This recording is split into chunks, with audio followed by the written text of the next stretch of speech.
11,000 years ago, someone at Karahan Tepe carved a limestone pillar into the shape of a human head. Eyes closed, mouth pierced through with a hole, staring up from a pit deliberately buried beneath the ground.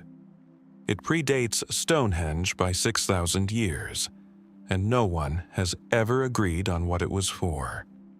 That's one carving in one buried pit on one hillside in southern Turkey.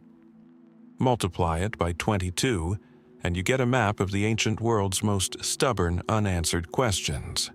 Structures too precise, tools too advanced, dates too early for the timelines we've built to explain human civilization. Archaeologists keep finding them. Consensus keeps failing to catch up. Some carry radiocarbon dates that upend when we thought complex society began. Others carry engineering nobody can fully reverse engineer, even now with every modern tool available.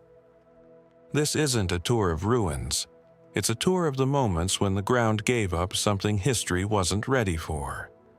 Karahan Tepe's silent stone face is where that reckoning begins. In the limestone hills of southeastern Turkey, not far from the Syrian border, a buried pillar stares up out of the earth.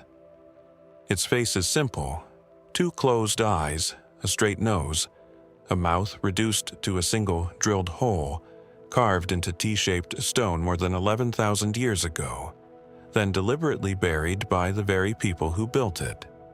This is Karahan Tepe, and the questions it raises begin with that fact. Whoever created it hid it away almost as soon as it was finished.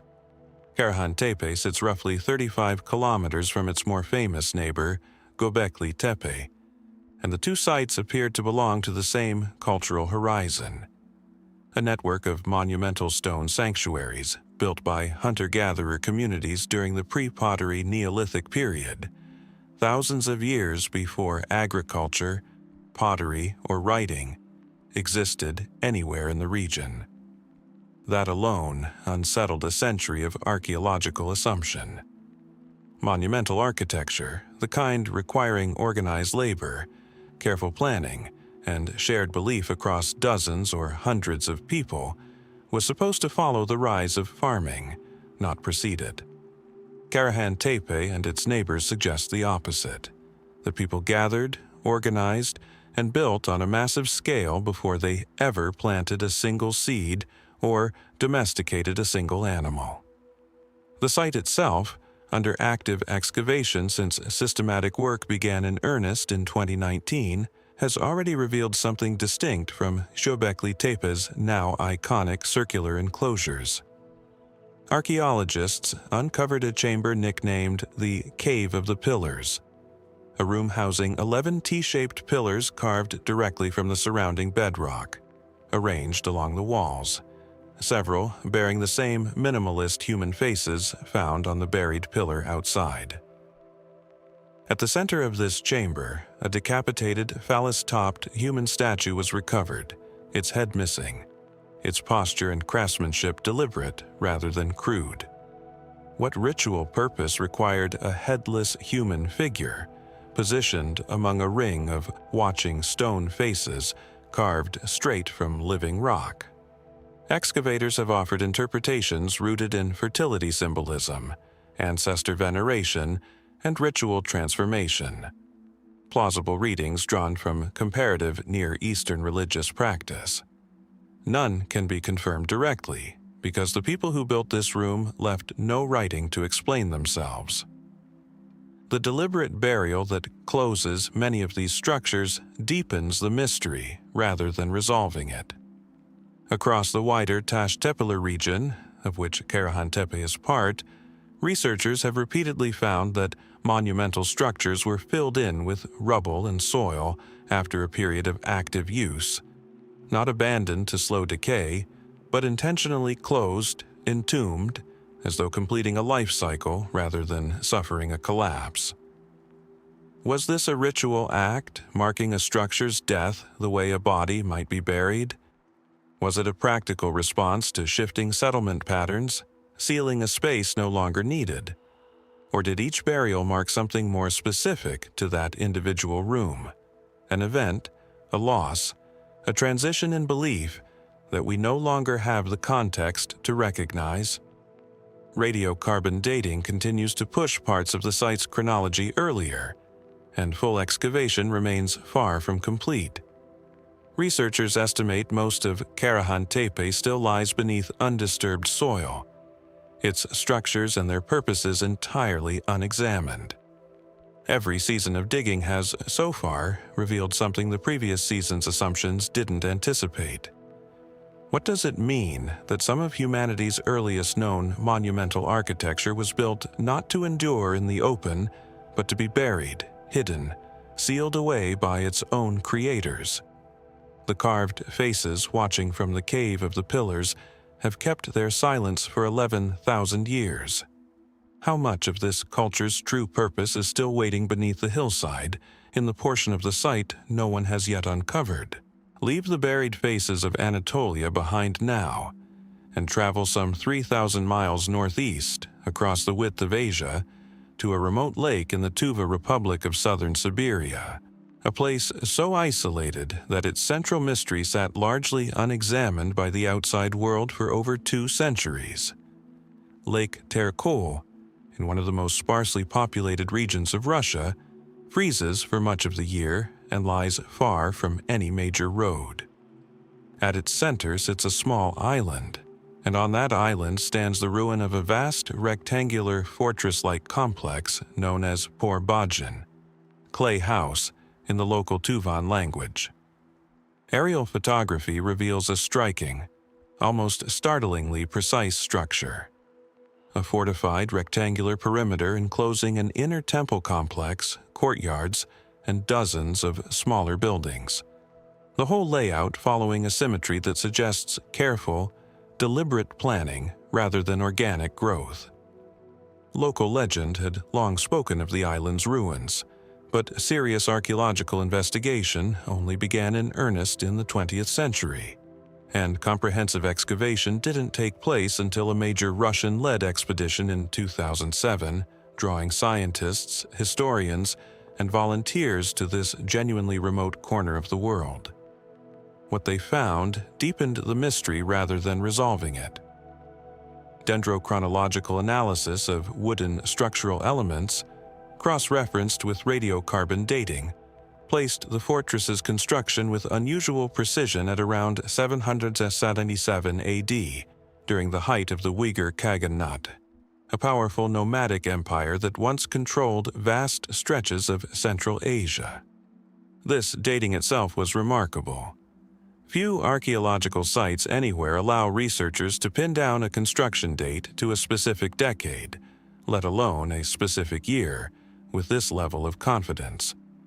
And yet the precision of the dating only sharpened the deeper question the excavation could not answer. What was Por-Bajin actually for?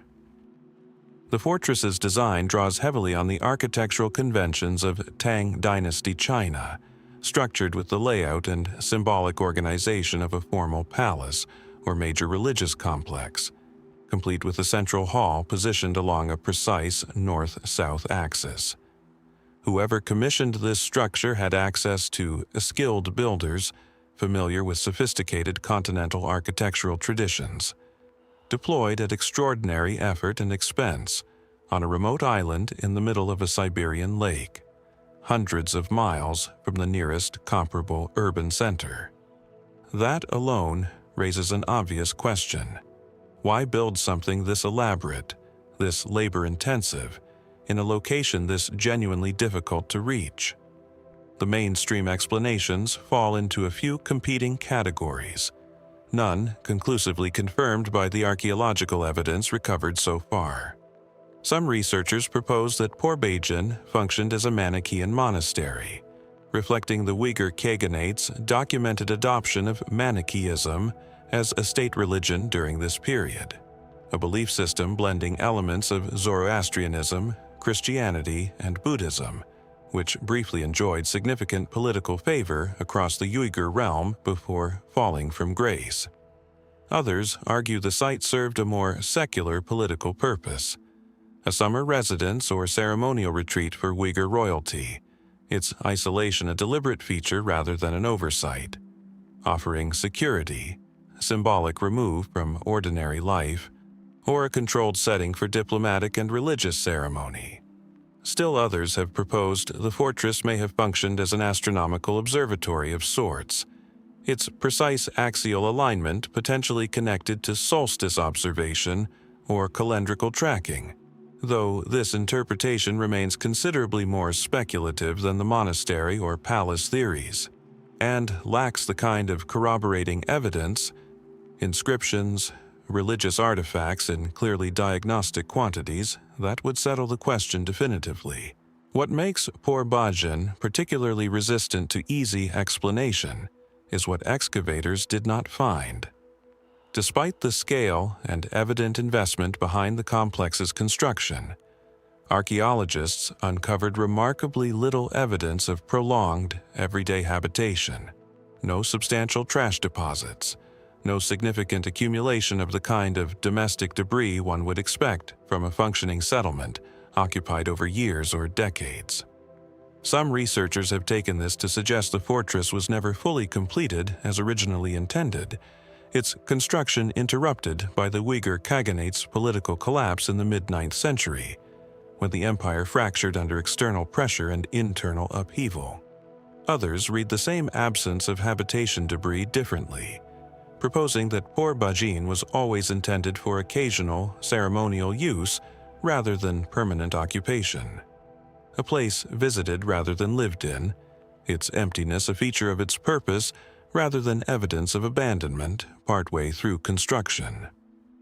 Radiocarbon and dendrochronological evidence recovered during the 2007 expedition suggests the complex may have suffered significant damage from a seismic event relatively soon after construction, potentially compounding whatever combination of political and practical factors led to its apparent abandonment. If the fortress was damaged by an earthquake shortly after being built, and its patron empire collapsed into fragmentation, not long afterward, Por-Bajin's story may be one of ambitious construction, cut short by a convergence of misfortune, though this explanation, however plausible, remains an inference built from absence and circumstantial timing rather than direct documentary confirmation, since no contemporary written record has yet been found that describes the fortress's intended purpose in the patron's own words. Today, Por-Bajin sits largely as it was rediscovered, a precise, deliberate ruin on an island few people will ever visit, its walls describing an architectural ambition whose full purpose was never definitively recorded and may never fully surface. Was this a monastery, a palace, an observatory, or something combining elements of all three, built to serve a purpose we no longer have the vocabulary to name accurately? The lake continues to freeze and thaw around it, indifferent, while the fortress itself keeps its axis pointed steadily north to south, exactly as it was oriented nearly 1,300 years ago, for reasons its builders never wrote down, and its silence has not yet surrendered. An axis pointed deliberately toward the sky, its purpose never written down by the people who built it. That question closed the last chapter at Por-Bajin. Travel now to the volcanic plateau of the Golan Heights, and the same question appears again. This time carved not into a fortress wall, but into the earth itself, as 5 concentric rings of stacked basalt stone. Rujm el-Hiri rises unevenly from the windswept plateau of the Golan Heights, a name that translates roughly to stone heap of the wild cat in Arabic, and which Hebrew speakers often call Gilgal Rephaim, Wheel of Giants. Seen from ground level, it barely announces itself. A rough, low arrangement of undressed basalt boulders, some walls only knee-high, easy to mistake for agricultural clearing or ordinary field boundary. Seen from above, its true design becomes unmistakable. 5 concentric rings of stacked stone, the outermost measuring roughly 150 meters in diameter, arranged with a precision that could only be appreciated once aerial photography, beginning with surveys in the 1960s, finally revealed the site's full geometric ambition to researchers on the ground. At the center sits a stone cairn, or tumulus, roughly tumulus, rising several meters above the surrounding plain. Radiocarbon dating of material recovered from the site places its construction at approximately 3500 to 3000 BC during the Chalcolithic to early Bronze Age transition, meaning the monument predates Stonehenge by several centuries and belongs to a period when the surrounding region was populated by dispersed agricultural and pastoral communities, not the kind of large, centrally organized society archaeologists typically associate with monumental construction on this scale. Estimates suggest the structure required moving tens of thousands of tons of basalt stone, an effort that would have demanded sustained, coordinated labor across what was, by all other evidence, a comparatively fragmented and small-scale regional population. That mismatch between the modest, scattered communities known to have inhabited the area and the coordinated labor evidently required to build Rujm el-Hiri is the first thread of the mystery. Who organized this effort, and why did a society that left behind little other evidence of centralized authority or monumental ambition choose to invest so heavily in this one structure? The mainstream archaeological interpretation leans toward ceremonial or funerary purpose, informed in part by the central cairn, which was excavated in the 1990s and found to contain a burial chamber. Yet, the burial recovered from that central chamber has been dated to a period roughly 50 years later than the monument's original construction, suggesting the tomb was a much later addition, inserted into a structure whose original purpose predates it substantially, and whose true original function may have had nothing to do with burial at all.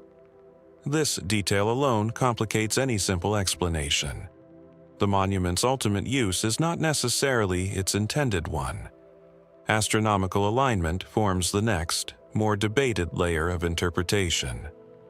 Researchers analyzing the position of specific gaps and openings within the concentric rings have proposed that certain apertures align with the rising sun at the summer solstice and with specific stars visible during the period of construction, suggesting the monument may have functioned, at least in part, as a calendrical device, a means of tracking the changing seasons with enough precision to matter to an agricultural or pastoral community dependent on seasonal timing for planting, herding, or ritual observance.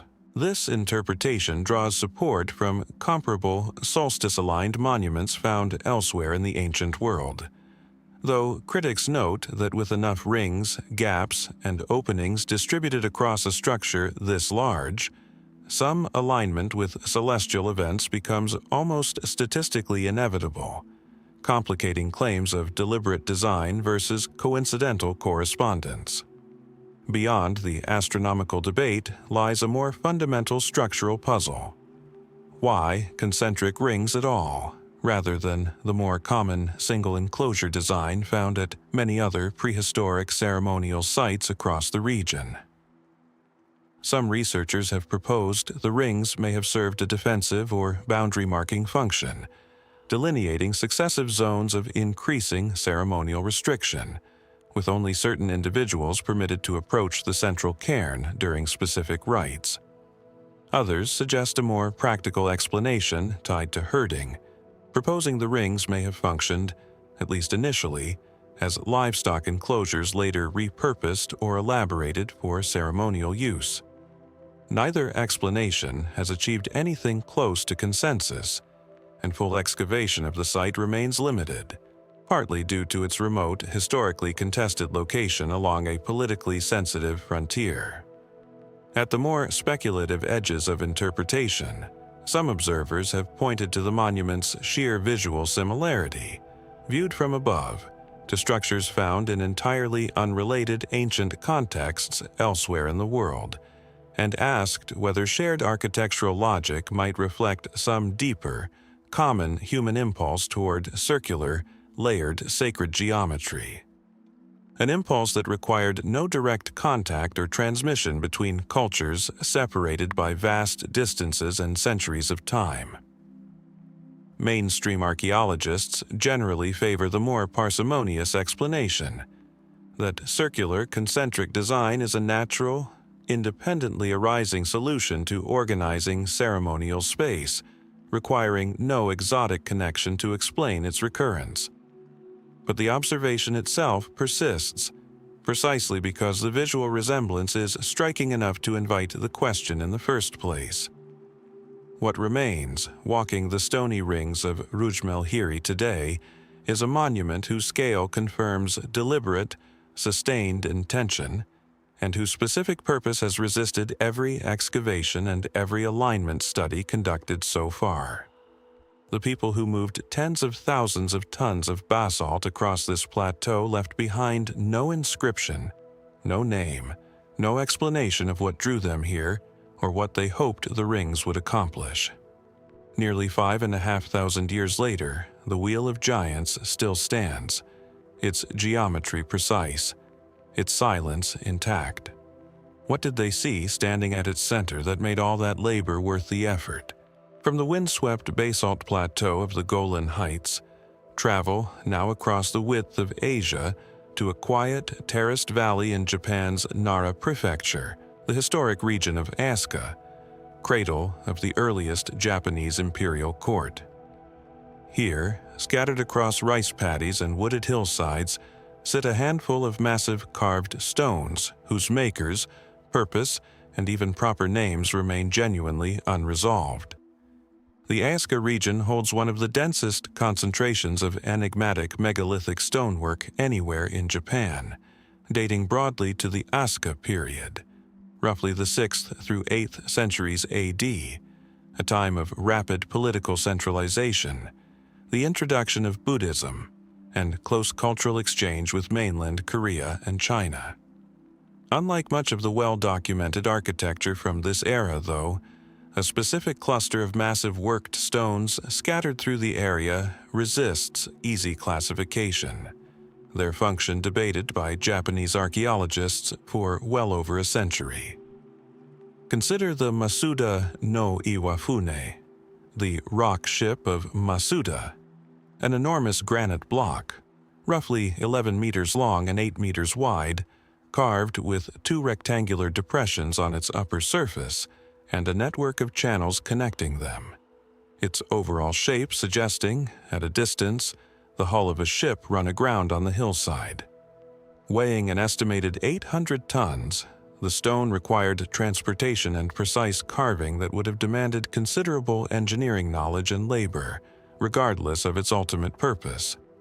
Yet no inscription and no surviving contemporary document explains definitively what it was built for. Mainstream archaeological opinion has proposed several plausible functions. Some researchers argue the stone functioned as a foundation platform for a now vanished structure, possibly connected to astronomical observation, its carved depressions once holding wooden posts or additional stonework that has since disappeared entirely. Others propose a more specifically technical explanation, that the paired rectangular basins and connecting channels formed part of a water-based instrument, potentially used to observe reflections of celestial bodies for calendrical or ritual purposes, functioning much like a large-scale water clock or astronomical sighting device, of a kind documented in contemporary Chinese court practice that heavily influenced Asuka period Japan. Still others suggest a considerably more solemn purpose, that the stone was originally intended as the outer chamber or base for a significant burial, its shape and scale befitting a person of substantial rank, though no clear tomb entrance or burial goods definitively confirming this interpretation have been recovered from the site itself. Not far away sits another puzzle, the Sakafun Ishi stones, a complex system of interconnected carved stone basins and channels discovered on a hillside above the Asuka Valley, clearly engineered to control the movement of water with real precision, its channels descending in a stepped, deliberate sequence. Excavators have proposed this network served a ceremonial water purification function, possibly connected to Shinto ritual practice or to formal state ceremonies performed by the Asuka court, drawing on the broader East Asian tradition of ritualized water use in religious and political ceremony. The engineering itself is not in dispute. The stones demonstrate a clear, sophisticated understanding of controlled water flow. What remains genuinely uncertain is the exact ceremony or sequence of ceremonies this elaborate system was built to support, since no contemporary text specifically describes its use. Then there is the kameshi, the turtle stone, carved into a rough, deliberately anthropomorphic or animal-like form, its surface marked with an expression some visitors have described as unsettling, even faintly mournful, depending on the light and angle of a viewing. Local tradition surrounding the stone includes accounts of misfortune befalling those who mock or disrespect it, folklore that, while clearly a later cultural accretion rather than direct evidence of the stone's original purpose, nonetheless reflects a long-standing local sense that these carved megaliths carry significance beyond simple decoration or engineering, a sense strong enough to have persisted across many centuries of retelling. What ties these separate, scattered stones together, beyond their shared regional origin and rough contemporaneity, is the absence of a single confirmed explanation covering all of them. Were they parts of a coordinated system, serving related astronomical, ceremonial, or funerary functions across the Asuka court's broader religious and political life? Or are they, instead, disconnected projects, undertaken by different patrons across different decades of the Asuka period, unified only by later observers eager to find a coherent pattern where none was originally intended? Japanese archaeologists remain divided on this basic question of unity versus coincidence, a divide that recent excavation and dating work has narrowed only slightly. At the more speculative edges of the conversation, occasional observers have proposed that certain stones, particularly the rock ship, reflect engineering knowledge exceeding what conventional accounts of the period would predict, given the tools and techniques typically associated with 6th century Japanese stoneworking. Mainstream archaeologists generally note that comparable large-scale stone engineering is well documented elsewhere in contemporary East Asia, making the rock ship's construction demanding but not implausible for its era. Still, the exact methods used to move and precisely carve an 800-ton block on this specific hillside remain incompletely reconstructed, and no contemporary account describes the process directly. What the Asuka megaliths leave behind, scattered quietly across a valley now known primarily for its role in Japan's early imperial history, is a puzzle written in stone rather than text. Deliberate, costly, and skillfully executed, yet stubbornly unaccompanied by any surviving explanation of its maker's true intent.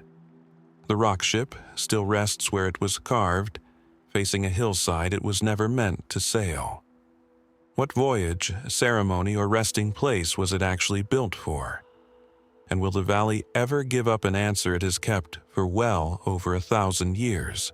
A voyage never taken. A ship carved from stone that was never meant to sail. That image closed the last chapter in Japan. Carry it now across 2 continents to a windswept plateau in northern Saudi Arabia, where dozens of standing stones rise from the desert floor like a fleet frozen mid-departure, facing no shore anyone has ever identified. Al-Rajajil, meaning the men in Arabic, sits in the Al-Jaf region of northern Saudi Arabia, its name drawn from the site's most striking visual impression. Dozens of upright sandstone pillars, arranged in loosely organized clusters, standing tall enough and numerous enough that early observers likened them to a gathering of human figures frozen mid-assembly on the open plain. Some stones rise over 3 meters high. Most are grouped in sets of 6, arranged in roughly rectangular formations, though the precise logic governing their placement has never been fully reconstructed by the archaeologists who have studied them.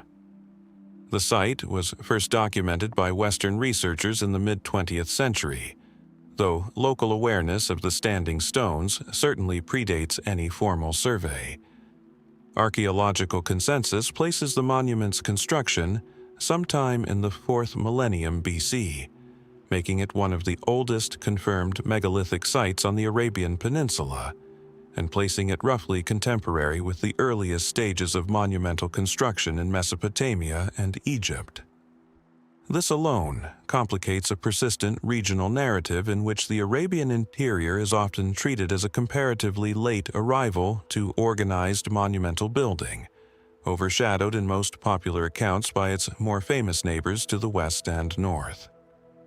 The stones themselves show clear evidence of deliberate shaping, not simply the erection of naturally occurring rock formations. Quarrying marks are visible on several pillars, and the selection of specific stone types suggests the builders exercised some degree of choice and preparation rather than using whatever raw material happened to be immediately at hand. Excavations conducted in the surrounding area have recovered pottery shards and flint tools consistent with the broader chronology suggested by the stones, offering at least a rough cultural context for the people responsible for the site, generally understood to be part of the dispersed pastoral and semi-nomadic communities that occupied the Arabian interior during this period. What those excavations have not resolved is the fundamental question of purpose.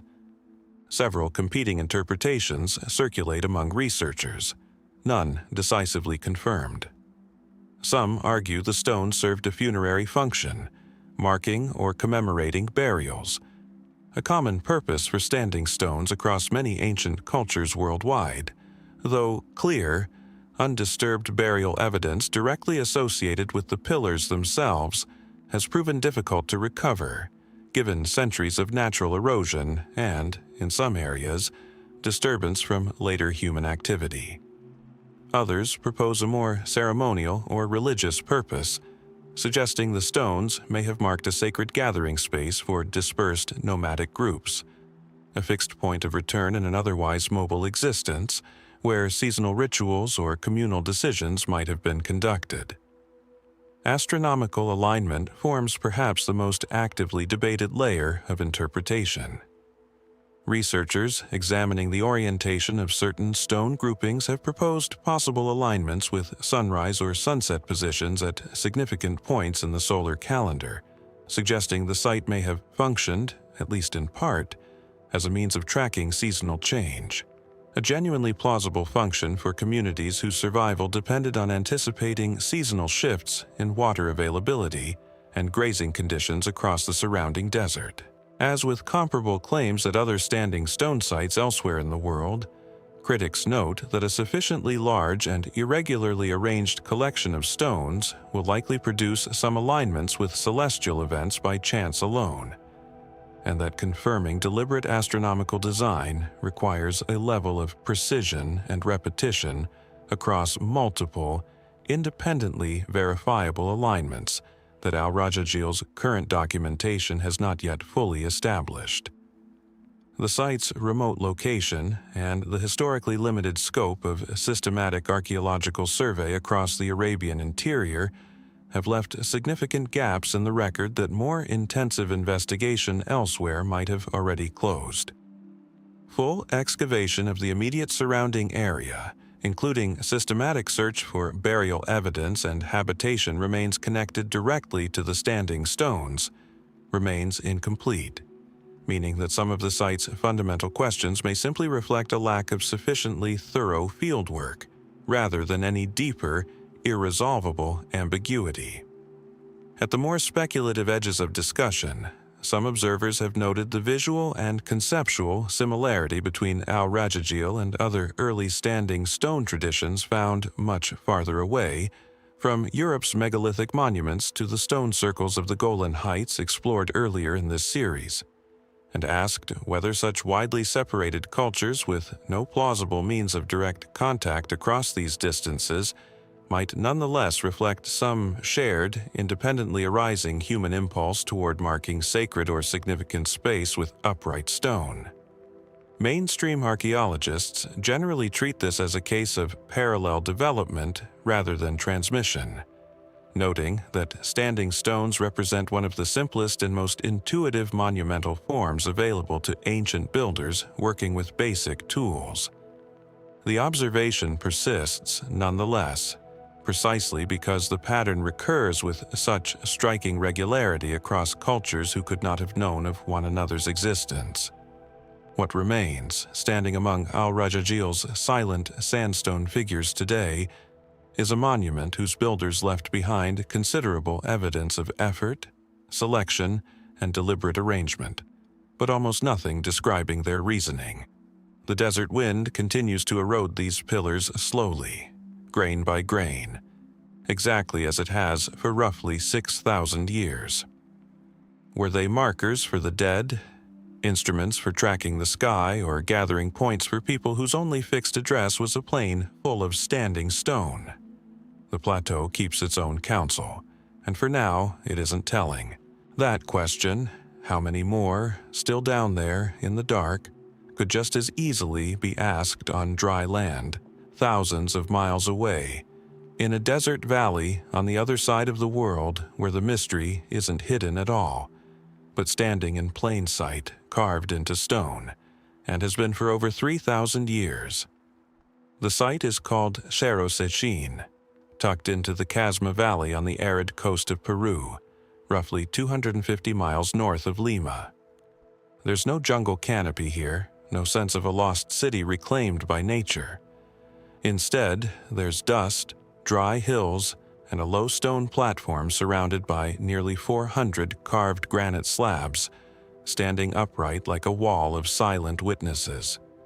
And what they depict is unlike almost anything else in the ancient Americas. Carved into the stone are human figures, but not gods, not kings, not scenes of harvest or ceremony. These are bodies in pieces, severed heads arranged in rows, disconnected eyes, dismembered limbs stacked with unsettling precision. Some figures appear to be warriors, holding weapons, standing over the carnage. Others are simply the carnage itself, a catalog of violence rendered in stone with careful, deliberate detail. Archaeologists date the site to around 1600 BC, placing it among the oldest monumental stone architecture in the Americas, older than the great temple complexes of the Maya, older than most of what we associate with early Andean civilization. This alone makes Cerro Sechín remarkable. But it's not simply its age that draws researchers back again and again. It's the question of what, exactly, they were building it to say.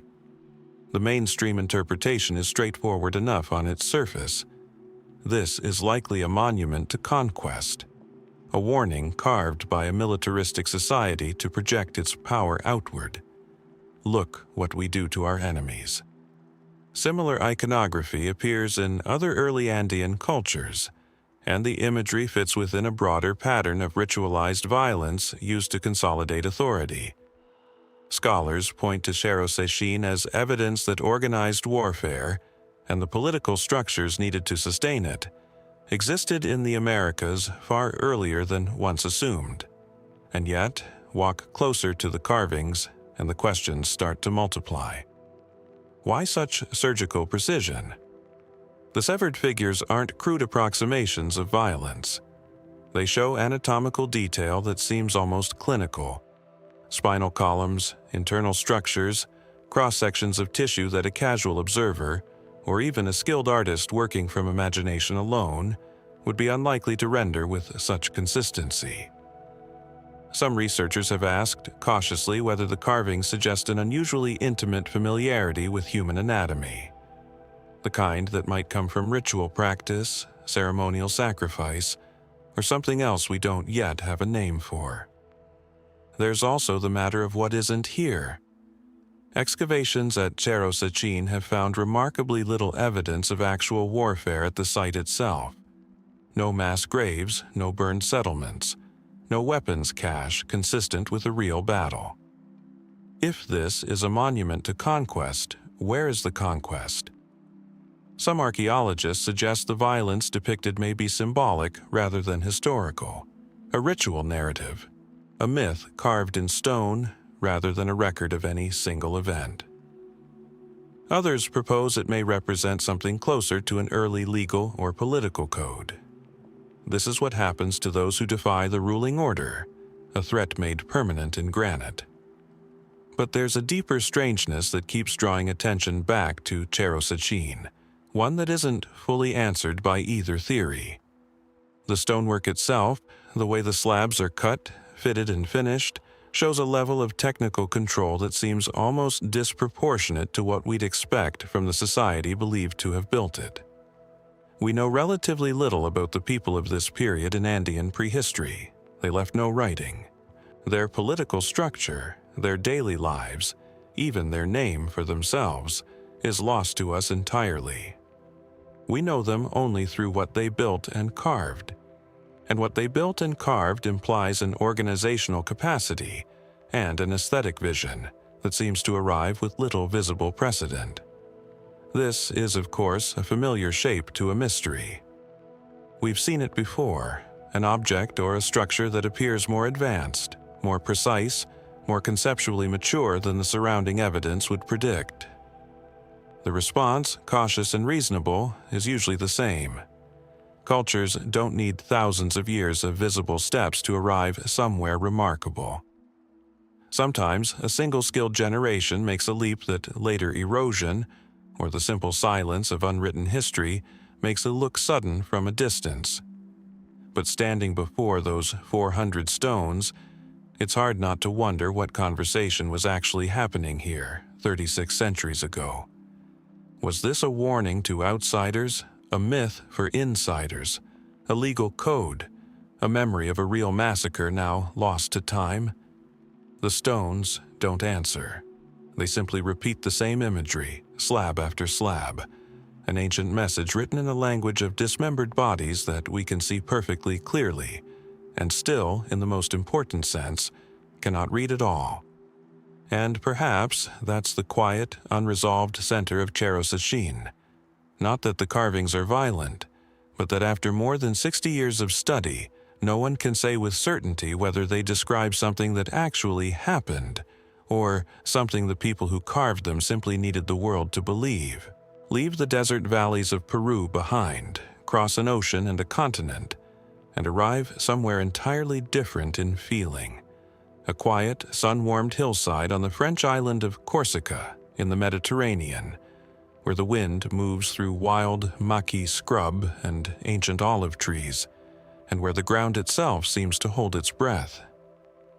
This is Filitosa, in the south of the island, near the Gulf of Valinco. It doesn't look, at first glance, like a place that should unsettle anyone. There are no severed heads carved into stone here, no dismembered bodies. Instead, there are standing stones, tall, weathered granite figures called statue menhirs, rising out of the grass like sentinels who have simply chosen to remain, watching over a valley that has changed almost beyond recognition around them. Some of these menhirs are unmistakably human. Faces have been carved into the granite. Long noses, deep-set eyes, sometimes a jawline, sometimes the faint suggestion of a sword strapped across a shoulder. Archaeologists date the earliest phases of activity at Filitosa to around 3300 BC, making it one of the oldest, continuously significant sites in the Western Mediterranean. But the statues that draw the most attention, the armed, faced warriors, are believed to have been carved later, sometime around 1500 BC during the Bronze Age.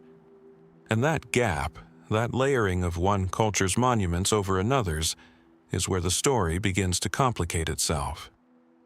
Because Filitosa was not built once, it was built, reshaped, dismantled, and rebuilt again by people who, as far as we can tell, weren't the same people each time. The mainstream account goes like this. Corsica, in its deep prehistory, was settled by early Neolithic populations who raised simple, faceless menhirs, abstract stone markers, possibly for ancestor worship or territorial claims. Centuries later, a new cultural wave arrived, often associated with the mysterious Toréens, a people named for the torii, circular stone towers they built across the island. These Toréens, many archaeologists believe, were the ones who carved faces and weapons into the older stones, transforming anonymous megaliths into portraits of armed men.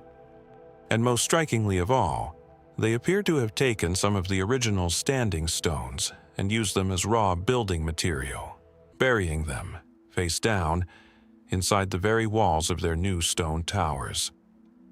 Why would you do that?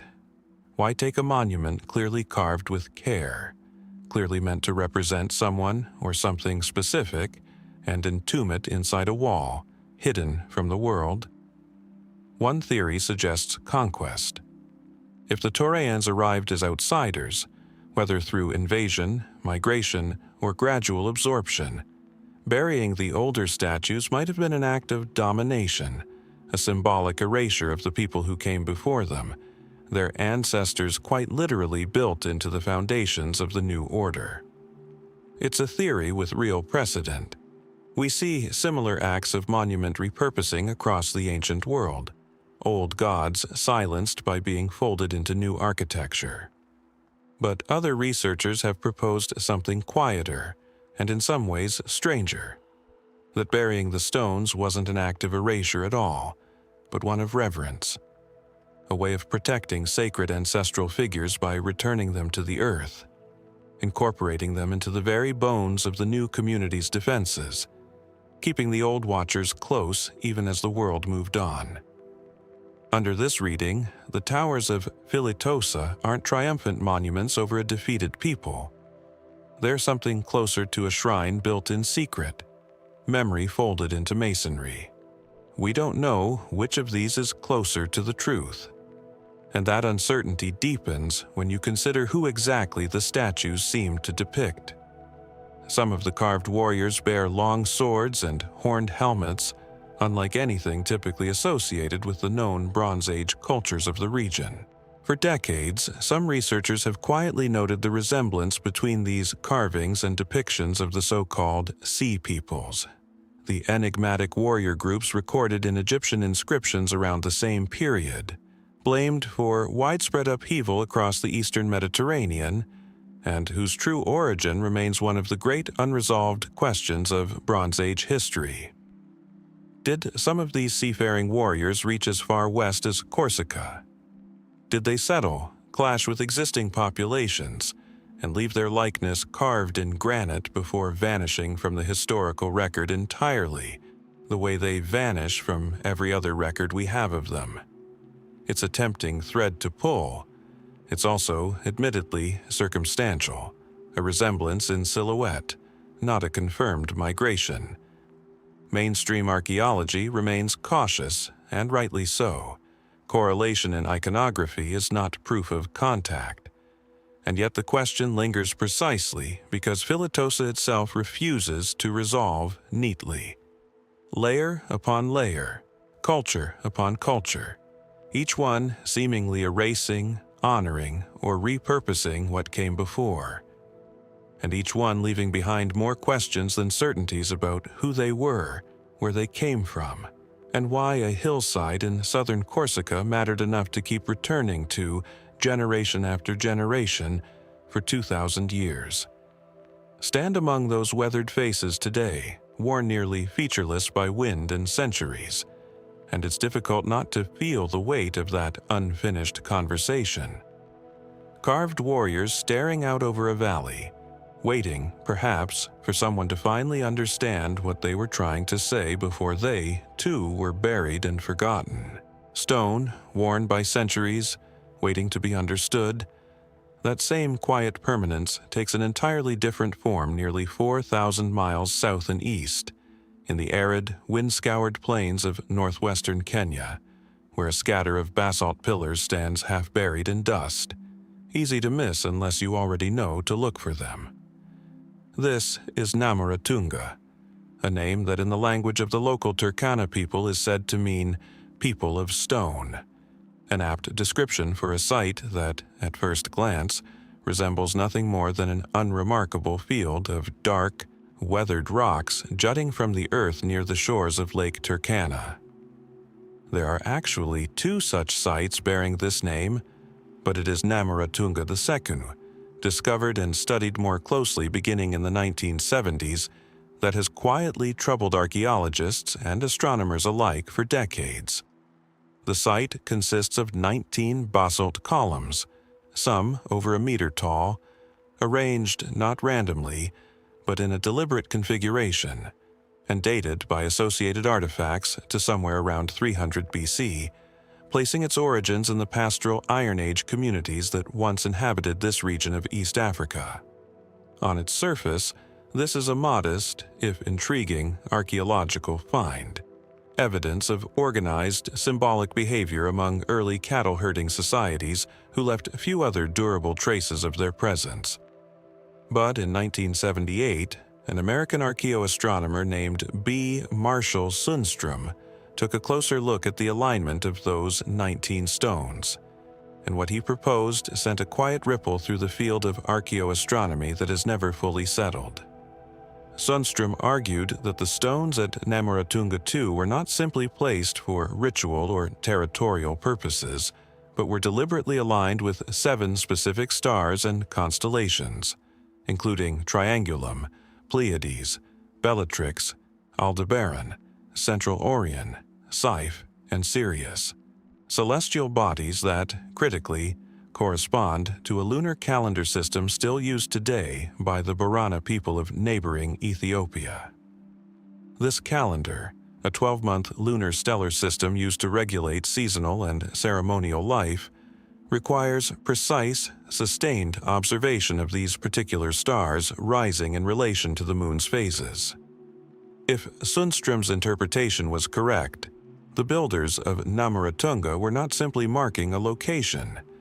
They were tracking the sky with an accuracy sophisticated enough to maintain a functioning calendar, roughly 300 years before the birth of Christ, in a region not typically credited in mainstream history with this level of formal astronomical achievement at that time. Why does that matter so much? Because the conventional historical narrative of early astronomy tends to center certain civilizations, Babylon, Egypt, Greece, later the Maya, as the primary innovators of skywatching science in the ancient world. A precise, functioning astronomical calendar system in Iron Age East Africa. Centuries before, comparable systems are typically acknowledged to have developed independently in the region, complicates that narrative considerably. It suggests either an older and more widespread tradition of astronomical knowledge across ancient Africa than has been historically credited, or an isolated, remarkably advanced achievement by a specific community whose broader context we still don't fully understand. Naturally, this interpretation has not gone unchallenged. Some archaeologists have questioned aspects of Sundstrom's methodology, noting the difficulty of definitively proving intentional stellar alignment in stone arrangements that could, in theory, result from other practical or ritual considerations: livestock enclosures, boundary markers, burial commemorations. Precession, too, complicates matters. The position of stars relative to the horizon shifts gradually over centuries, meaning any claimed alignment must account carefully for exactly when and from where the builders would have been observing. Supporters of the astronomical interpretation argue the calculations hold up under this scrutiny. Skeptics maintain that certainty, in cases like this, is almost impossible to fully establish one way or the other. What makes Namoratunga particularly resistant to easy explanation, though, is the same problem we've encountered before, in different forms, at other unexplained sites around the world: an apparent gap between the sophistication of the achievement and the surviving evidence of the culture that produced it. We have no writing from the people who built Namoratunga, we have no clear record of exactly who they were, whether they were the direct ancestors of the Turkana, the Borana, or some now vanished pastoral group whose identity has simply dissolved into the region's long, layered history of migration and cultural exchange. What we have is 19 stones, standing in a pattern that may, or may not, encode a working knowledge of the night sky that predates, by centuries, our conventional timeline for this kind of achievement in this part of the world. Is Namoratunga proof of a lost astronomical tradition in ancient East Africa, one whose influence quietly persisted for over 2,000 years into the calendar system still used today? Or is it a compelling pattern, seen by modern eyes eager to find intention in the placement of ancient stones, when the truth may be simpler and lost to us entirely? The stones themselves make no claims. They stand exactly where they were placed over 2,000 years ago, facing whatever it was their builders once wanted them to face. And the sky above them, at least, has kept a remarkably good record of who was right. The sound of water first, running, constant, echoing off stone walls before you ever see where it comes from. Then the smell of wet moss and incense smoke, drifting up from somewhere below. And then, finally, the sight. A narrow river gorge on the island of Bali in Indonesia, its steep green walls dropping away into shadow and carved directly into the volcanic rock face. Rising some 7 meters high, a row of monumental shrines that look less built than grown out of the mountainside itself. This is Gunung Kawi, a name that translates roughly to Mountain of the Poet, located near the village of Tampak Siring in central Bali. To reach it, visitors descend more than 300 steps into the gorge of the Pakirisan River, and it is only once you're standing at the bottom, dwarfed by the rock walls on either side, that the true scale of the site becomes apparent. 10 towering shrines, called Kondi, have been cut directly into the cliff faces on both sides of the river, not built from stone, but carved out of it, as if the mountain itself had been hollowed into the shape of memory. Mainstream archaeology dates these carvings to the 11th century, associating them with the funerary complex of King Anak Wungsu of the Balinese Warmadewa dynasty, along with several of his wives and possibly other members of the royal court. This attribution is grounded in inscriptions found near the site, and it fits within a broader, well-documented tradition of rock-cut memorial architecture found elsewhere in the Hindu-Buddhist world during this period. Under this interpretation, Gunung Kawi is best understood not as a mystery, but as a monument, a place of remembrance, meditation, and ritual, reflecting the sophisticated religious and artistic culture of ancient Bali at the height of its early kingdoms. And yet, the closer one looks at Gunung Kawi, the more the site seems to resist a fully settled explanation. Consider, first, the engineering itself. Each shrine is carved as a relief, a false facade cut directly into solid volcanic rock, designed to resemble the shape of a freestanding temple, complete with detailed architectural elements, layered roofs, decorative moldings, niches shaped like doorways that lead nowhere, since the shrines are not hollow structures to be entered, but solid stone sculpted into the illusion of one. To achieve this level of precision and symmetry directly into a cliff face, correcting for no margin of error, since a mistake in solid rock cannot simply be patched or rebuilt, required a mastery of both design and stonework that goes well beyond simple ornamentation. Every proportion had to be planned before a single chisel strike, the entire structure conceived in the mind before it existed anywhere but the rock itself. There's also the deeper question of what, precisely, lies beneath and around the visible shrines. Local tradition has long held that the site extends further than what has been formally excavated, that hidden chambers, meditation caves, and additional carvings remain sealed beneath centuries of sediment, jungle growth, and the river's own slow reshaping of the gorge. Some of this has been substantiated. A cluster of monastic cells and meditation niches has indeed been found carved into the rock nearby, suggesting Gunung Kawi functioned not only as a royal memorial, but as an active spiritual retreat, likely used by hermits and ascetics for generations after the shrines themselves were completed. But how much more remains unexcavated is, even now, genuinely unknown. Ground-penetrating studies in similarly dense volcanic terrain elsewhere in Indonesia have occasionally revealed structures far larger than what erosion and jungle growth allow the eye to see at the surface. Then there is the matter of purpose, a question mainstream scholarship answers with more confidence than the physical evidence entirely settles. Funerary and memorial theories fit the inscriptions we have. But why carve monuments to royalty in a location this remote, this physically demanding to reach, in a narrow river gorge rather than atop a visible hill or within a palace complex, as was more common elsewhere in the region? Some researchers have suggested the choice was deliberately symbolic. The river as a passage between worlds, the descent into the gorge as a ritual journey mirroring the soul's own passage after death. Others propose a more practical logic tied to sacred water sources, since the Pakirisan River itself was, and remains, considered holy in Balinese tradition, its waters used in temple purification rituals to this day. Neither explanation cancels the other. Both may simply be true at once, layered meanings compounding within the same carved stone.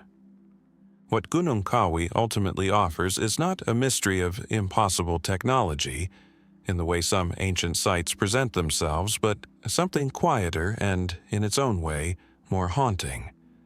A monument whose builders we can name, whose approximate century we can date, and whose basic religious purpose we can reasonably infer, and yet whose full extent, whose complete meaning, and whose deeper relationship to the sacred landscape around it remain only partially understood, even after more than 9 centuries of continuous local reverence. Stand at the base of that gorge, with the river moving steadily past stone faces carved to outlast every dynasty that raised them, and it becomes difficult to escape a simple, unresolved question. How much of this place have we actually uncovered, and how much is still waiting, quietly, beneath the water and the rock, for someone to finally go looking? Water still carving its patient path through stone, waters considered holy for as long as anyone can remember.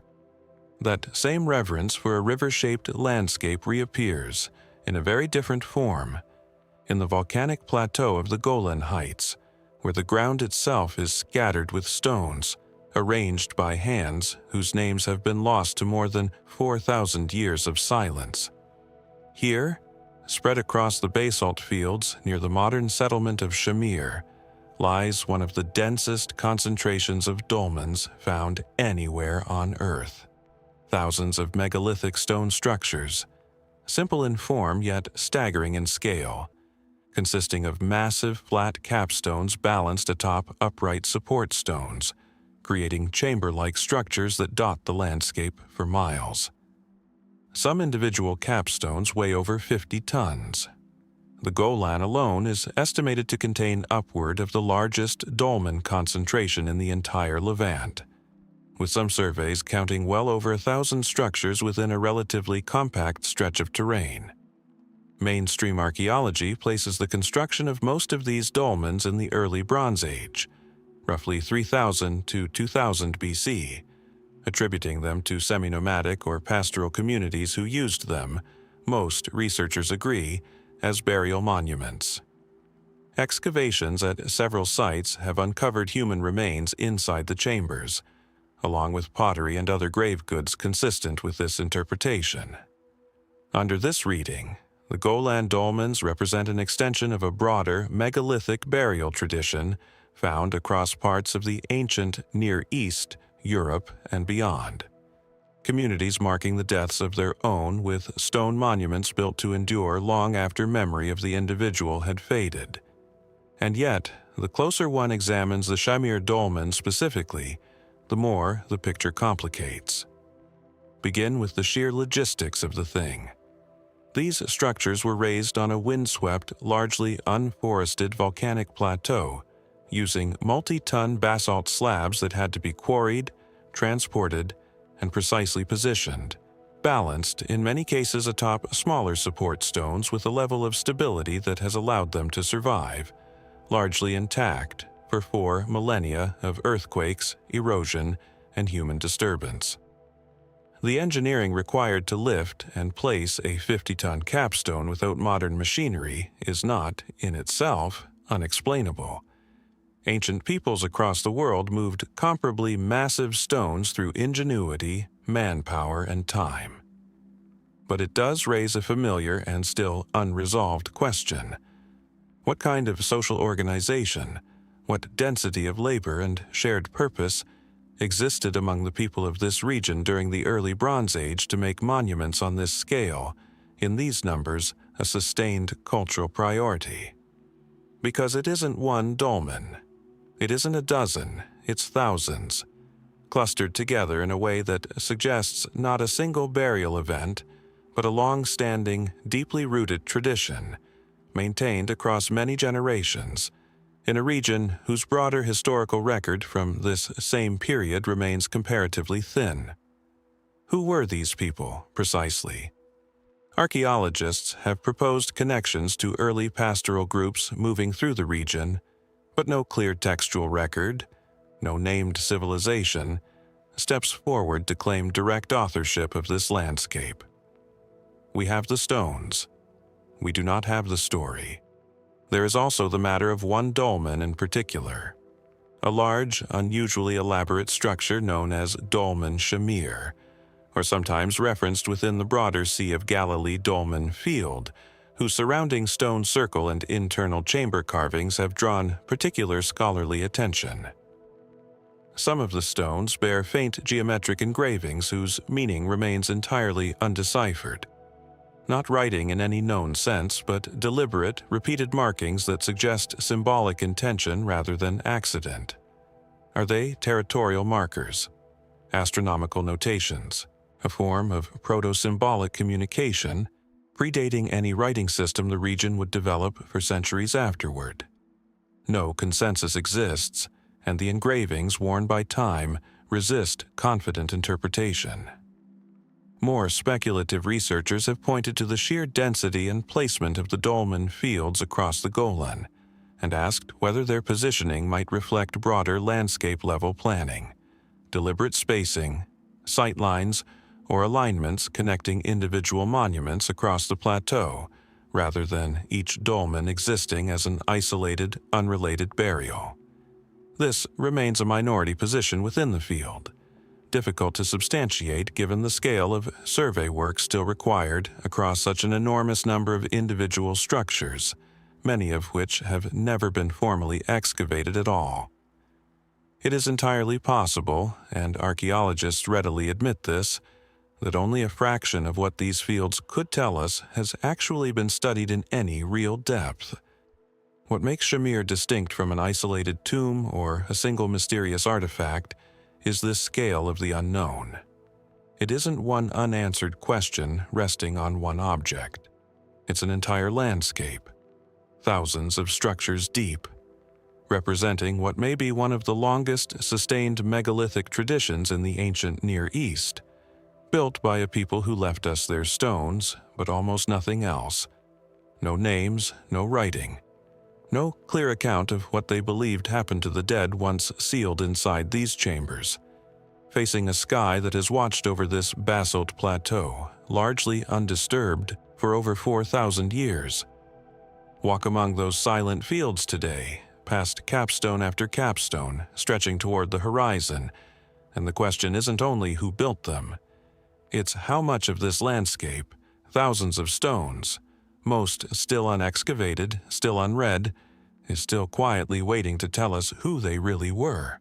4,000 years would pass, give or take a few centuries, before another people, on another part of the African continent, would leave behind an equally silent monument to their own ambition, not in stone this time, but in earth itself, piled and trenched across the rolling grasslands of western Uganda in patterns so vast that, from ground level, they are almost impossible to fully perceive.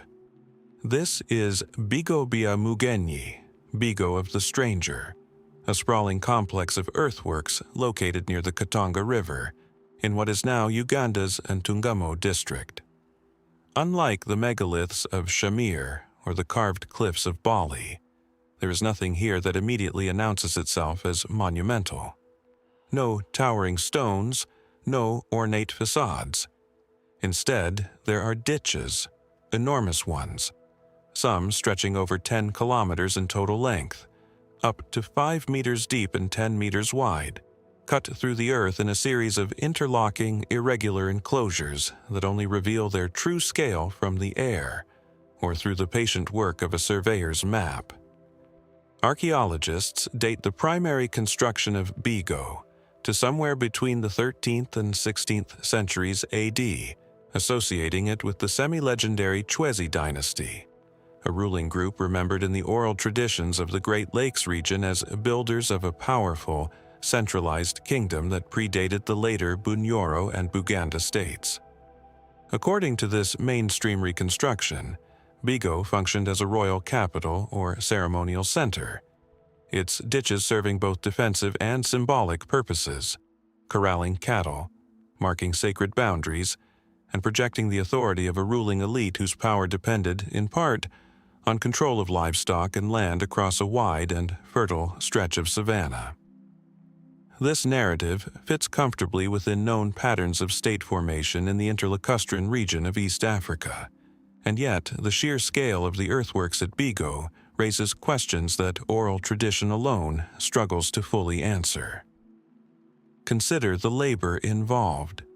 Moving the volume of earth required to create ditches of this length and depth using hand tools across a site covering roughly 300 acres implies an organized workforce sustained over what was likely years, if not decades, of continuous effort. This is not the work of a small chiefdom or a temporary settlement. It suggests a centralized authority capable of mobilizing, feeding, and directing large numbers of laborers toward a single, coordinated purpose. Evidence, many archaeologists argue, of exactly the kind of early statecraft that oral histories of the Chwezi describe, even in the near-total absence of any written record from the period itself. But who, precisely, were the Chwezi? This is where the site's mystery deepens rather than resolves. Oral traditions across Uganda, Rwanda, and parts of Tanzania describe the Chwezi not simply as a ruling dynasty, but as an almost supernatural presence. Rulers said to have appeared suddenly, ruled with remarkable and rapid sophistication, and then, just as suddenly, vanished from the region entirely. Their disappearance often explained in local legend through stories of divine departure rather than conquest or gradual decline. Some later dynasties, including the Bito rulers who followed, claimed descent from or spiritual connection to the Chwezi, using that association to legitimize their own authority, a common pattern in oral political traditions, where claiming continuity with the semi-mythical Golden Age serves present political purposes regardless of its literal historical accuracy. This raises a genuinely difficult question for archaeologists. How much of the Chwezi narrative reflects an actual historical dynasty, compressed and mythologized over centuries of retelling, and how much of Bigo's true builders and their history has simply been absorbed into legend, the specific truth replaced by a more useful, more sacred story? Excavations at Bigo have uncovered pottery, iron tools, and evidence of cattle enclosures consistent with occupation during the proposed timeframe, but they have not produced the kind of definitive royal inscriptions or burial evidence that might settle, once and for all, exactly who commanded the labor behind these earthworks, or why this particular stretch of grassland, among so many similar landscapes across the region, was chosen for a capital of this scale. There is also the matter of function that remains only partially resolved. Were the ditches primarily defensive, built to protect against rival groups in a period of regional competition for land and cattle? Were they ceremonial, marking sacred or royal space in a cosmology we no longer have direct access to? Or were they, as some researchers suggest, serving a more practical purpose tied to cattle management? Vast, engineered corridors for controlling herd movement across an open landscape, blurring the line between infrastructure and monument entirely. The earthworks themselves offer no definitive answer. Their silence is total, broken only by the wind moving across grass that has long since reclaimed the ditches their builders once kept carefully clear. What remains at Bigo, then, is a landscape shaped by unmistakable ambition and organized human will, attached to a history that exists mostly as memory, story, and inference rather than record. A capital, if that is even the right word for it, built by a people who may have been real rulers of a genuine kingdom, or may have become, over centuries of retelling, something closer to myth wearing the shape of history. Walking the rim of those ancient ditches today, the grass moving quietly in the wind, it's worth asking, how much of what we call legend was, once, simply someone's remembered truth? And how much of the truth did the land itself keep, long after the people who shaped it were gone? That land itself, patient and unyielding, keeping its silence long after the people who shaped it were gone. The same weathered earth, in a different form, stretches across the arid highlands of northern Jordan, near the modern town of Zarqa, where a lonely basalt hill known as Jebel al-Mutawwaq rises above the surrounding desert, holding secrets that predate Bigo's ditches by some 4,000 years. Here, on this remote hilltop overlooking the Wadi az-Zarqa, archaeologists have identified one of the most extensive early Bronze Age settlements ever documented in the Levant, a walled village dating to approximately 3700 to 3500 BC, complete with round stone dwellings, defensive fortifications, and evidence of a surprisingly organized agricultural and pastoral economy sustained on a landscape that today looks almost too harsh to have supported permanent life at all. This alone would make Jebel al-Mutawwaq a significant site for understanding the roots of early urbanism in the ancient Near East.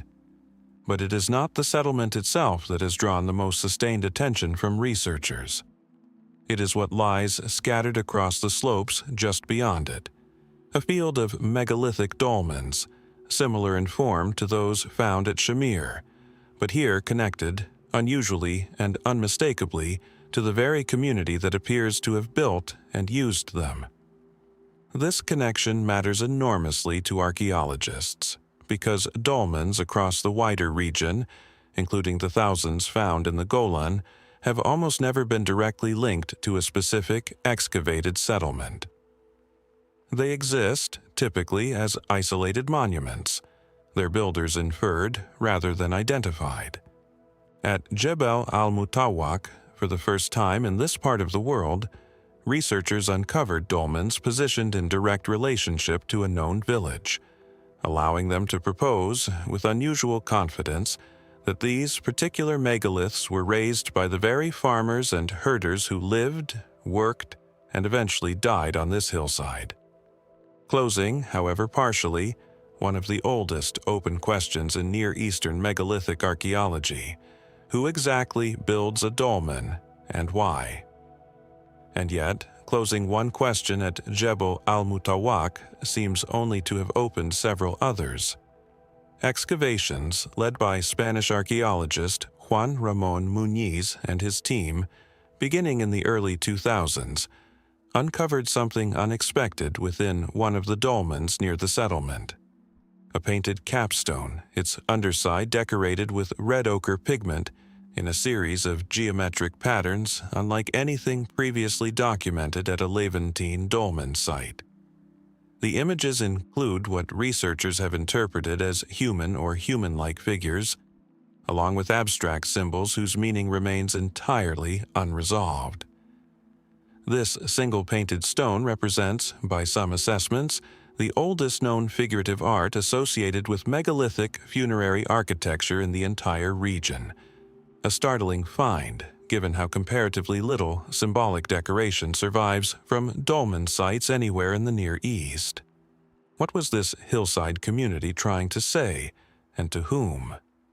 Funerary art of this kind is typically understood as serving the living as much as honoring the dead, a way of encoding belief, status, or cosmology into a space meant to be revisited, remembered, and understood across generations. But without accompanying text, without comparable imagery from neighboring sites to help establish a shared symbolic vocabulary, the specific meaning of these markings remains, for now, essentially unreadable. Are the figures ancestral spirits, deities, a record of the community's own origin story, painted in ochre and sealed away in darkness? The stone offers its imagery freely. It offers no translation. There is also the broader question of why this settlement, and its accompanying dolmen field, emerged here at all, on a comparatively marginal stretch of basalt highland, rather than in one of the more fertile river valleys nearby that supported other early Bronze Age communities in greater apparent comfort. Some researchers propose that the very marginality of the location may be the point, that communities in resource-scarce environments often develop more elaborate funerary and ritual practices precisely because controlling land, water, and ancestral claims to both becomes more urgent and more contested when resources are thin.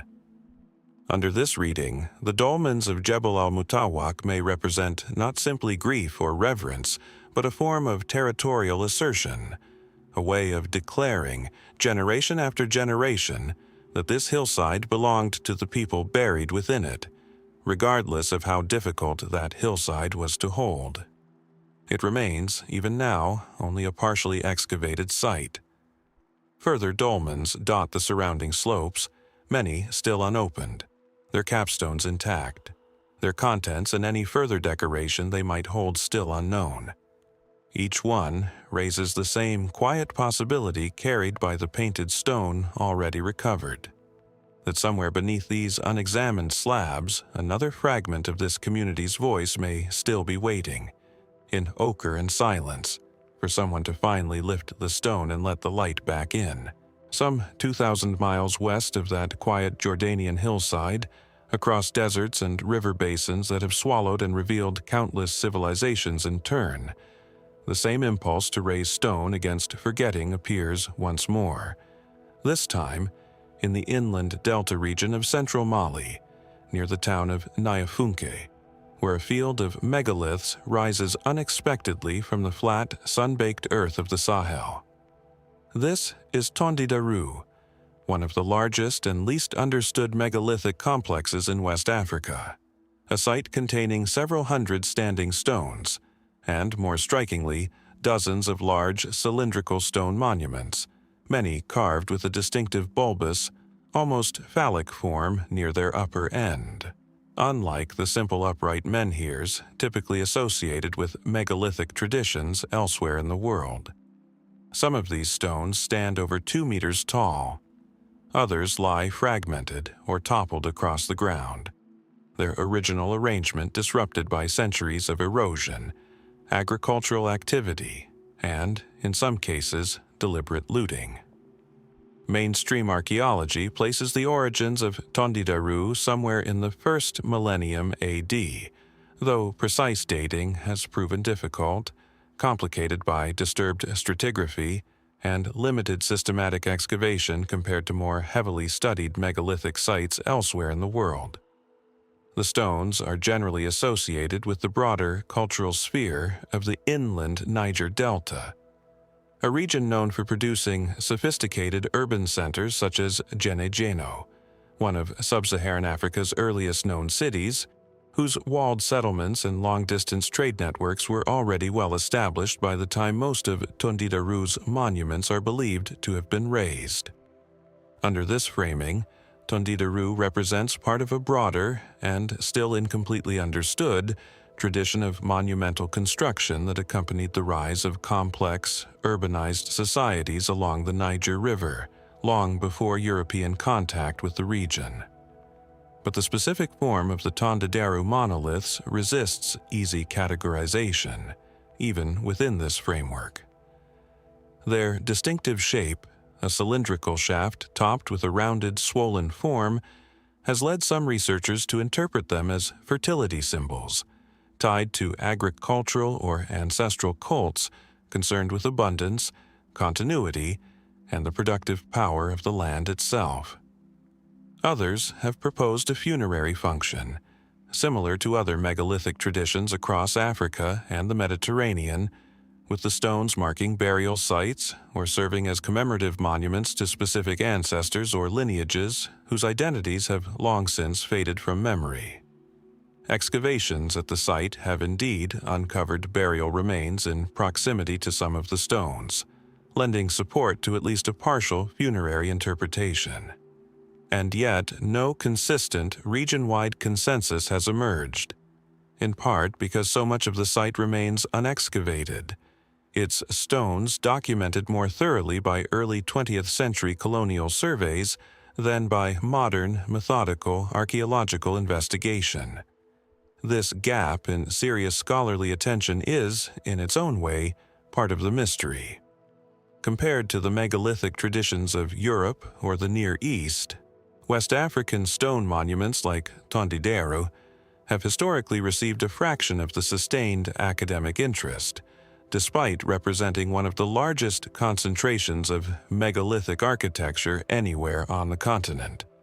Why a monument tradition of this scale and singularity, nothing quite like the Tondidarou stones has been documented anywhere else in West Africa, has remained comparatively understudied, is a question as much about the history of archaeology itself as about the ancient builders who raised these stones in the first place.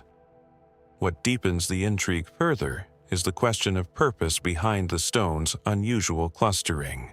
Some monuments at Tondidarou appear to have been deliberately arranged in groupings, rather than standing entirely alone, suggesting an intentional spatial logic, family plots perhaps, or lineage markers denoting social or political groupings within a community whose internal structure we can now only guess at. Local oral traditions in the region offer scattered, sometimes conflicting explanations, some describing the stones as petrified ancestors, others as markers left by an earlier, now vanished people entirely distinct from the community's own remembered lineage. As with so many oral accounts layered atop ancient physical remains, it becomes difficult to separate genuine historical memory from later mythologizing, each retelling shaping the stone's meaning anew for the generation doing the telling.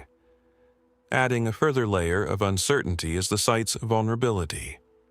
Decades of agricultural expansion, informal excavation, and the slow erosion of the Sahelian climate have already damaged or displaced a significant number of the original monuments, and looting in the 20th century removed an unknown quantity of stones and associated artifacts before proper documentation could occur.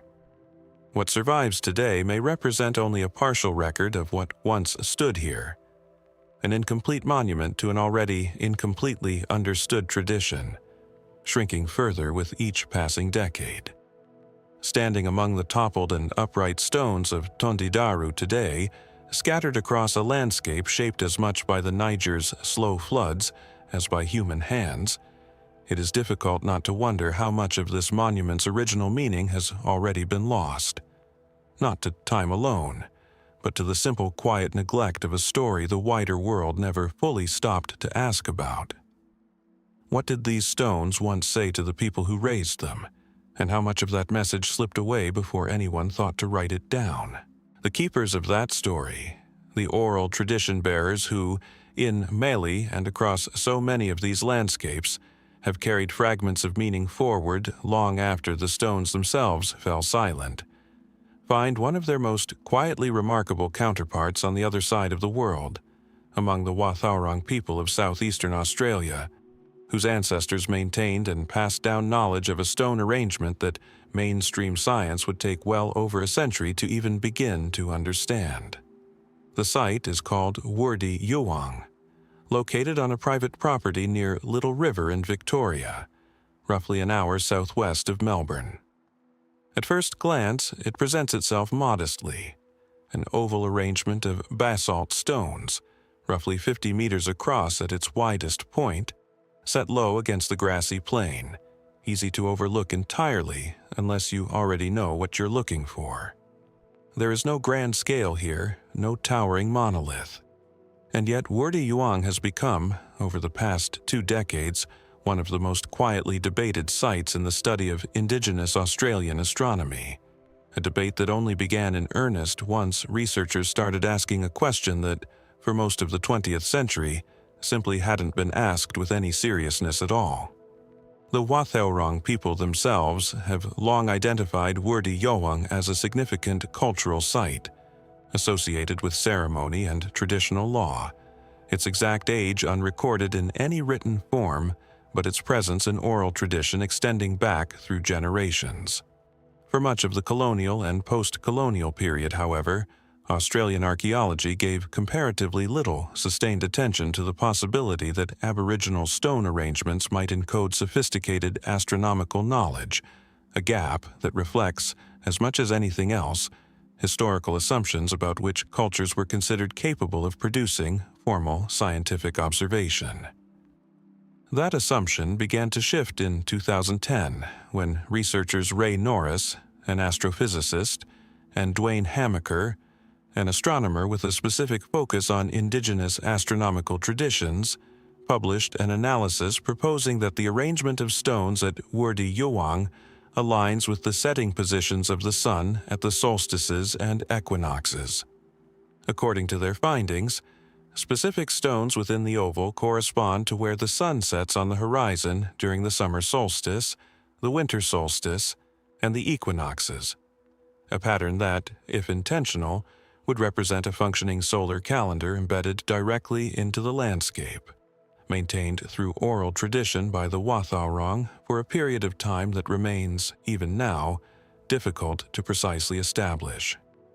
How old is Wurdi Youang, really? This is where the site resists easy resolution. Unlike stratified excavation sites with datable organic material, a surface stone arrangement offers few conventional means of confirming its age directly. Some researchers have cautiously suggested the site could be extremely old, potentially many thousands of years, given the extraordinary depth of continuity in Aboriginal oral tradition and land connection more broadly across the continent. If such estimates were accurate, Wurdi Youang would rank among the oldest astronomically aligned structures anywhere on Earth, predating Stonehenge, predating the pyramids, by a considerable margin. But this remains, importantly, speculative rather than confirmed. Without direct dating evidence, such figures cannot be treated as established fact, and more conservative assessments urge caution against assuming any specific time frame in the absence of harder physical evidence. The astronomical interpretation itself has also not gone entirely unchallenged. Some researchers have questioned whether the alignments identified are precise enough or statistically unlikely enough to rule out coincidence, a familiar tension in the study of proposed astronomical sites worldwide, where the human eye is often eager to find intentional pattern in arrangements that could, in principle, have arisen through other cultural or practical considerations. Supporters of the solar calendar interpretation point to the specificity of the solstice and equinox alignments as difficult to attribute to chance alone. Skeptics maintain that without corroborating evidence, additional sites showing comparable, verifiable alignments or direct traditional testimony describing the arrangement's astronomical function in explicit terms, full certainty remains elusive. What makes Wurdi Youang distinct from many of the sites we've explored is not simply the question of who built it, but the deeper question of how long a single cultural tradition can maintain, transmit, and preserve knowledge of this kind without ever committing it to writing. If the astronomical interpretation holds, this stone arrangement would represent not a monument abandoned and later deciphered by outside researchers, but a living tradition, one whose original purpose may never have been fully lost in the first place, simply overlooked by a scientific establishment that took generations to think to ask the right question of the right people. Standing at the edge of that low oval of stone today, with the horizon stretching flat and wide in every direction exactly as it would have for whoever first arranged these rocks to mark the sun's slow seasonal drift, it becomes difficult to know which is the greater mystery: how old this arrangement truly is, or how much other knowledge, embedded in landscapes like this one across the world, has simply been waiting, unasked, for someone to finally listen.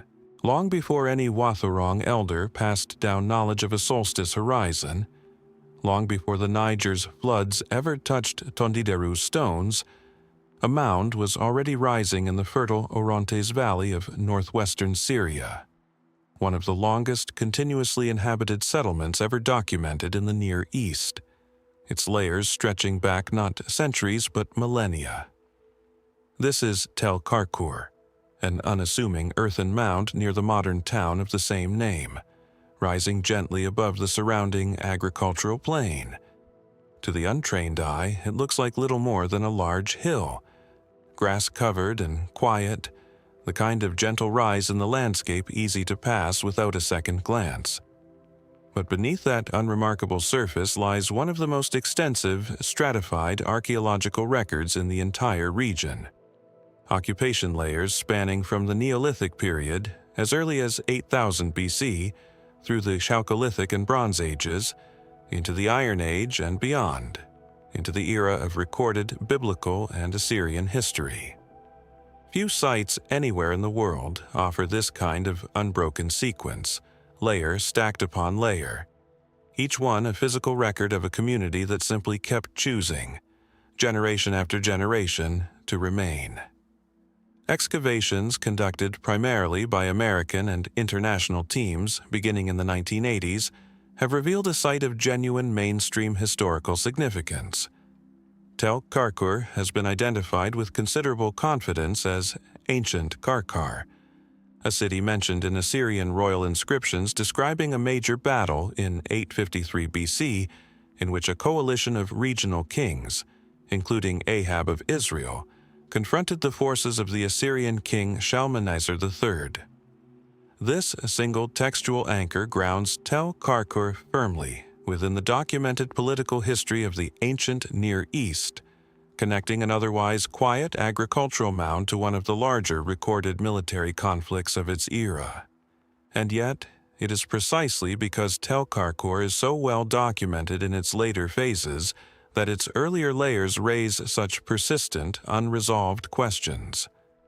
Beneath the Iron Age city, excavators have uncovered evidence of sustained Neolithic occupation reaching back some 10,000 years, placing early inhabitants of this site among the very first communities anywhere on Earth to experiment with settled agriculture, domesticated grain cultivation, and the kind of permanent architecture that marks the shift away from purely nomadic life.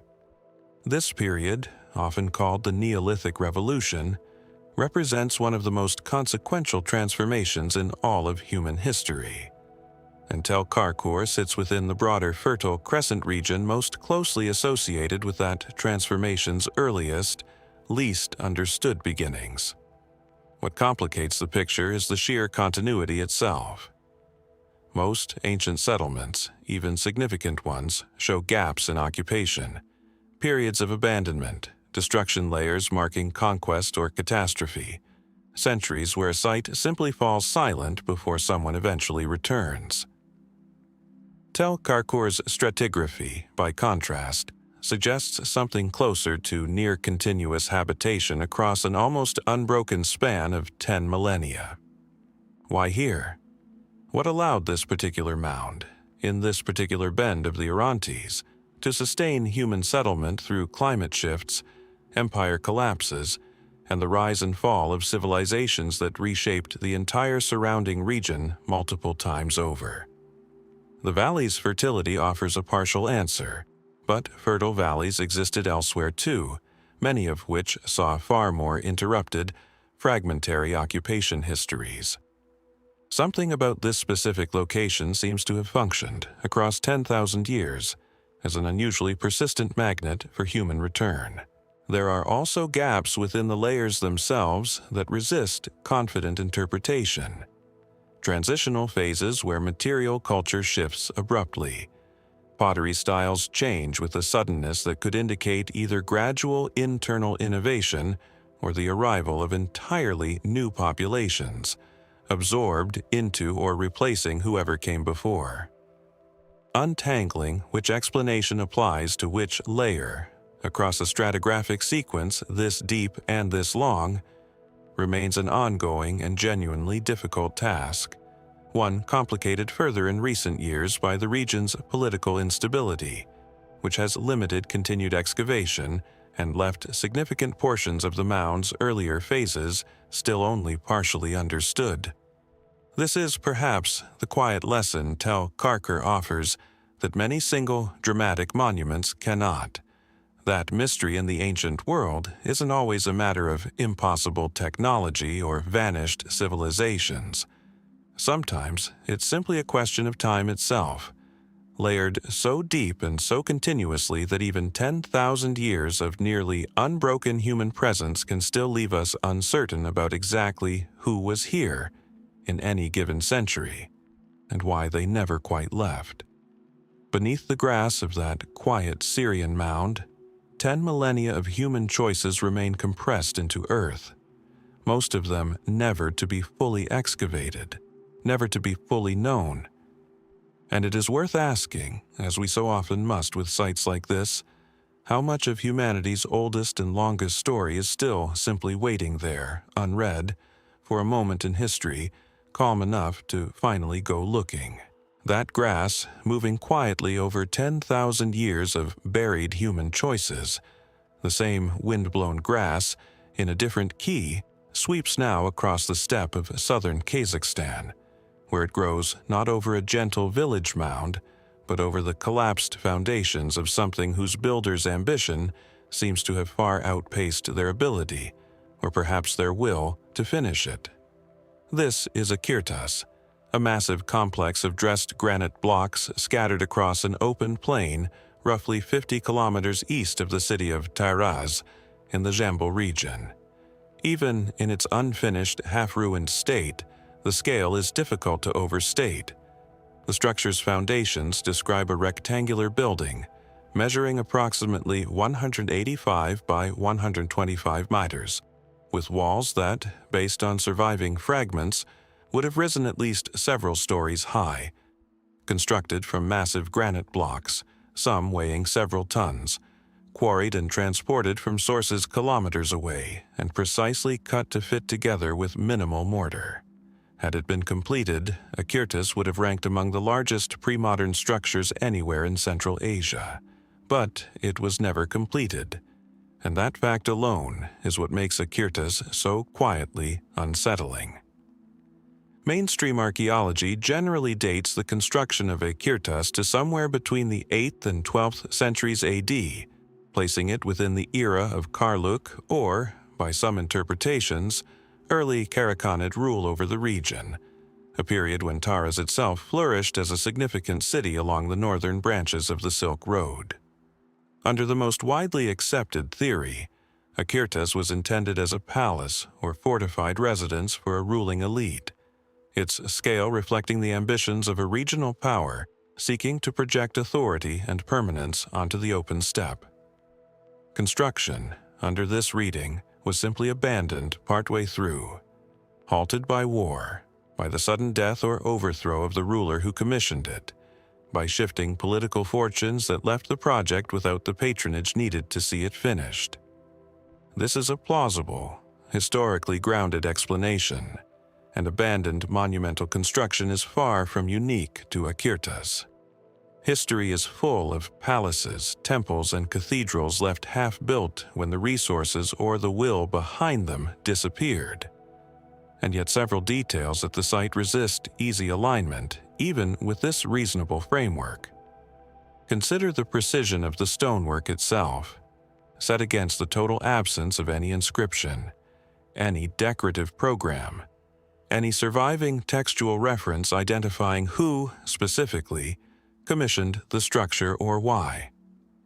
For a project of this ambition, one requiring the coordinated labor of what must have been hundreds, if not thousands of workers, over what was likely years of continuous effort, the silence surrounding its patron is striking. Major building projects of this scale, elsewhere in the medieval world, are almost always accompanied by some contemporary record, a chronicler's account, a dedicatory inscription, a later reference in regional histories. Akyrtas offers none of this. We know, with reasonable confidence, roughly when it was built. We do not know, with any real confidence, who ordered its construction, or why building suddenly stopped. Some researchers have proposed alternative functions altogether, suggesting the structure may not have been a palace in the conventional sense, but a fortified caravanserai, a monumental way station intended to project the wealth and security of the trade routes passing nearby, though this theory struggles somewhat with the building's internal layout, whose partial foundations suggest a more residential, palace-like arrangement of rooms than the open courtyards typical of caravanserai architecture elsewhere along the Silk Road. Others have pointed to the site's isolation from major contemporary settlements as evidence of a more ceremonial or defensive purpose, a stronghold built at a strategic remove from the vulnerabilities of city life, though this too remains speculative in the absence of clearer supporting evidence. There is also a more fringe line of speculation worth noting, one that has circulated in regional folklore for generations. That Akyrtas's abandonment reflects not simply political misfortune, but a deliberate choice to walk away from the site itself, driven by circumstances local tradition remembers only vaguely, in stories more symbolic than specific. Mainstream archaeology treats such accounts with appropriate caution, given their distance from the structure's actual construction period and the difficulty of separating genuine, transmitted memory from later folkloric embellishment. Still, the persistence of such stories, layered atop an already unusual historical silence, adds one more thread to a site that offers remarkably few certainties. What remains at Akyrtas, then, is a monument defined as much by its absence as by its presence, walls that never rose to their intended height, a builder whose name history simply never recorded, and a purpose that, despite the confident scale of its architecture, was apparently never important enough to anyone at the time to write down. Standing among those massive, precisely cut granite blocks today, still resting exactly where 12th century hands set them down, and then, for reasons lost entirely to time, never returned to finish, it is difficult not to wonder what final piece of this story simply walked away from the steppe, and whether it was ever written down at all. Some 3,000 miles southwest of that abandoned Kazakh steppe, across mountains and deserts that swallow ambitions of every kind, the sands shift again. This time along the edge of the central region of Sharjah, in the United Arab Emirates, where dunes rise and fall over a landscape that has, remarkably, kept its secrets for well over 2,000 years. This is Mleha, a sprawling archaeological zone stretching across the desert between the Hajar Mountains and the coastal plains, encompassing tombs, fortifications, and settlement, remains that together tell a far more complex story of the pre-Islamic Arabian Peninsula than the popular image of that era typically allows. Occupation at Mleha stretches back to at least the 3rd millennium BC, but it is the site's role as a major center during the late pre-Islamic period, roughly from the 3rd century BC through the 3rd century AD, that has most reshaped scholarly understanding of the region. Excavations, led substantially by French and Emirati archaeological teams since the 1980s, have revealed a settlement far more sophisticated than earlier assumptions about desert Arabia had allowed for. Mleha appears to have functioned as a significant hub along overland trade routes connecting the Arabian Gulf to the interior of the peninsula and beyond, evidenced by imported goods, including Mediterranean and Indian ceramics, alongside locally minted coinage bearing inscriptions in Aramaic script, a detail that itself raises questions about the cultural and linguistic influences reaching this corner of Arabia, so far from Aramaic's more commonly associated heartlands in the Levant and Mesopotamia. Perhaps most striking is the discovery, in 1997, of a substantial mud brick fort, along with a horse burial and a camel burial, found together in a manner suggesting ceremonial rather than purely practical significance. The horse, in particular, was interred with iron bridle fittings, indicating a level of equestrian culture and craftsmanship not typically emphasized in reconstructions of this period and region. Nearby, monumental tombs containing rich grave goods, weapons, jewelry, imported glassware, point toward a stratified society with access to long-distance trade networks and the wealth to sustain elaborate funerary customs. This is not the picture of desert Arabia as a marginal, sparsely populated periphery that older historical narratives sometimes suggested. It is a picture of a genuine regional power, one whose reach and sophistication mainstream history is still in the process of fully reassessing. And yet, the closer researchers look at Mleha, the more it seems to resist settling comfortably into a single, coherent political narrative. Who, precisely, ruled here? The coinage found at the site offers tantalizing but incomplete answers. Some coins bear the name of a ruler referred to as Abihel, believed to have controlled the region during the 1st century BC, but the broader political structure connecting Mleha to other known powers of the era, including the Seleucid successor states to the north and the emerging kingdoms of southern Arabia, remains only partially reconstructed. Was Mleha the capital of an independent local kingdom, or a client center operating within the orbit of a larger, more dominant power, whose name has simply not survived clearly in the archaeological or textual record? The evidence permits either reading, without fully confirming one over the other. There is also the question of why such a sophisticated center, with clear evidence of long-distance trade and organized political authority, eventually declined and was largely abandoned by around the 3rd century AD, well before the rise of Islam would reshape the entire region's political and religious landscape centuries later. Climate shifts affecting trade route viability, changing regional power dynamics, or the gradual redirection of commerce toward newly ascendant coastal centers have all been proposed as contributing factors, but no single explanation has achieved full consensus, and the transition itself in the archaeological record appears more gradual and ambiguous than dramatic or clearly triggered by any one identifiable event. More speculative discussions surrounding Mleha have focused on the broader implications of finds like the Aramaic-influenced coinage and the site's clear connectivity to trade networks stretching toward India and the Mediterranean alike, suggesting that pre-Islamic Arabia may have been considerably more cosmopolitan, more interconnected, and more politically organized than popular narratives, shaped disproportionately by later Islamic-era sources, have generally allowed. This reassessment remains an active and ongoing area of scholarly work, rather than a settled conclusion, complicated by how much of the wider region still awaits comparable, systematic excavation. What Mleha ultimately offers is less a single unresolved anomaly than a broader invitation to reconsider an entire era and region whose complexity has only recently begun to surface from beneath the sand.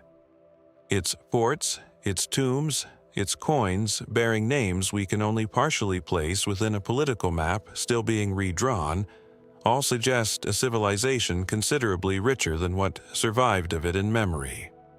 Walking among the excavated ruins of Mleha today, with the desert wind erasing footprints as quickly as they're made, it is worth asking how much of ancient Arabia's story has simply been waiting beneath dunes like these. Not lost to time entirely, but merely unread, for want of anyone patient enough to keep digging. That same question, how much of a story survives only in fragments, waiting beneath the surface for someone patient enough to keep looking, finds one of its sharpest expressions not in the sands of Arabia, but in the highland lakes and limestone cliffs of Chiapas in southern Mexico, where a Maya city built its ceremonial heart around a sinkhole so deep that no one, in the centuries since, has ever quite finished exploring what it holds. This is Chincultic, a Maya site perched among a cluster of blue-green lakes in the Comitan Valley. Its structures scattered across a series of hills overlooking one of the most striking natural features in the entire region. A cenote, a limestone sinkhole nearly 50 meters deep, its walls dropping almost vertically toward water whose true depth remains, even now, not fully measured. Chincultic flourished primarily during the late Classic period, roughly 600 to 900 AD, and its surviving architecture, including a partially restored ball court, temple platforms, and a series of carved stelae, place it firmly within the broader cultural and political world of classic Maya civilization, connected through trade and shared ceremonial practice to larger, better documented centers elsewhere in the Maya region. The site's stelae are, in fact, one of its most valuable surviving records, several bearing carved hieroglyphic inscriptions that have allowed epigraphers to establish at least a partial dynastic history and confirm dates corresponding to significant ritual events at the site. This textual evidence places Chincultic on considerably firmer historical ground than many of the sites we've explored so far. We have names, dates, and at least fragments of a documented political narrative, carved directly by the people who lived it.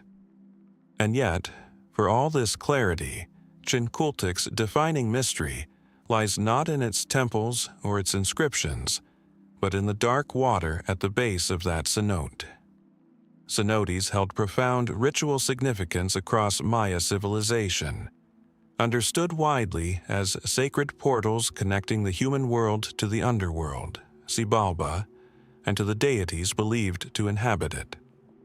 Offerings cast into cenotes elsewhere in the Maya world, most famously at Chichen Itza, have included jade, gold, ceramics, and, in some documented cases, human remains, reflecting ritual practices tied to sacrifice, supplication, and cosmological belief. Divers and archaeologists exploring the cenote at Chincultic have recovered similar offerings: ceramic vessels, obsidian blades, and jade objects, confirming that this particular sinkhole served a comparable ritual function for the community that built its temples on the hills above. But the Chincultic cenote has resisted full exploration in a way that some of its more famous counterparts have not. Its depth, combined with the poor visibility of its water and the technical challenges of diving in an enclosed, hazardous underwater environment, has meant that systematic archaeological investigation of its lower reaches remains incomplete even today. Divers who have descended into its depths describe a steep, narrow shaft that eventually opens into darker, more difficult-to-navigate chambers, portions of which have never been comprehensively surveyed or documented. What, precisely, still rests at the true bottom of that shaft? How many more offerings, how much further evidence of the rituals once performed here, remains, quite literally, unseen. This incompleteness matters because of what it implies about our broader understanding of Chincultic itself. We have hieroglyphic inscriptions naming rulers and marking ceremonial dates on stone, carved in full daylight, meant to be read. But we have only a partial accounting of what those same rulers, or their priests, chose to commit to the darker, hidden record beneath the water.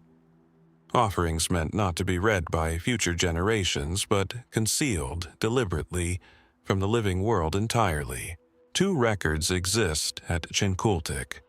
One written to be remembered, one submerged to be forgotten, or perhaps simply reserved for gods rather than people. We have read only the first in full. Some researchers have speculated, cautiously, about what a complete survey of the cenote's lower chambers might yet reveal. Additional evidence of the specific ritual practices tied to droughts, political crises, or dynastic transitions recorded on the stelae above.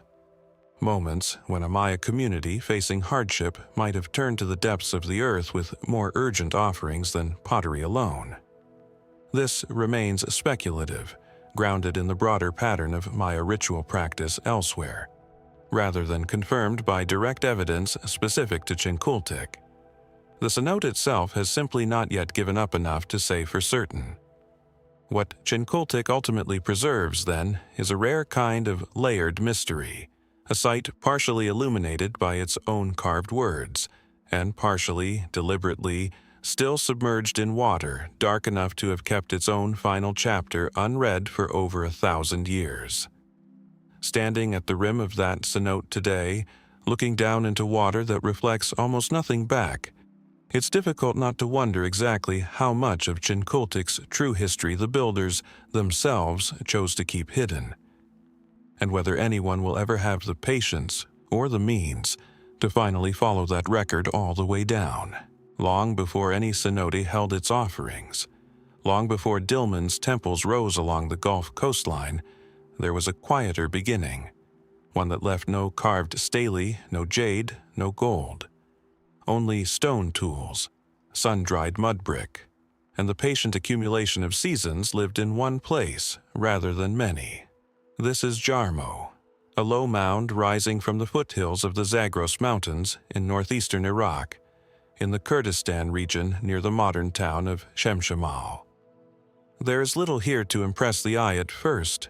No temples, no towering monoliths, no carved inscriptions recording the names of kings. Just a modest tell, the accumulated remains of successive mud brick settlements, layered one atop another across centuries of continuous habitation. And yet Jarmo occupies a singular place in the history of archaeology itself, not because of what it looks like, but because of what it represents.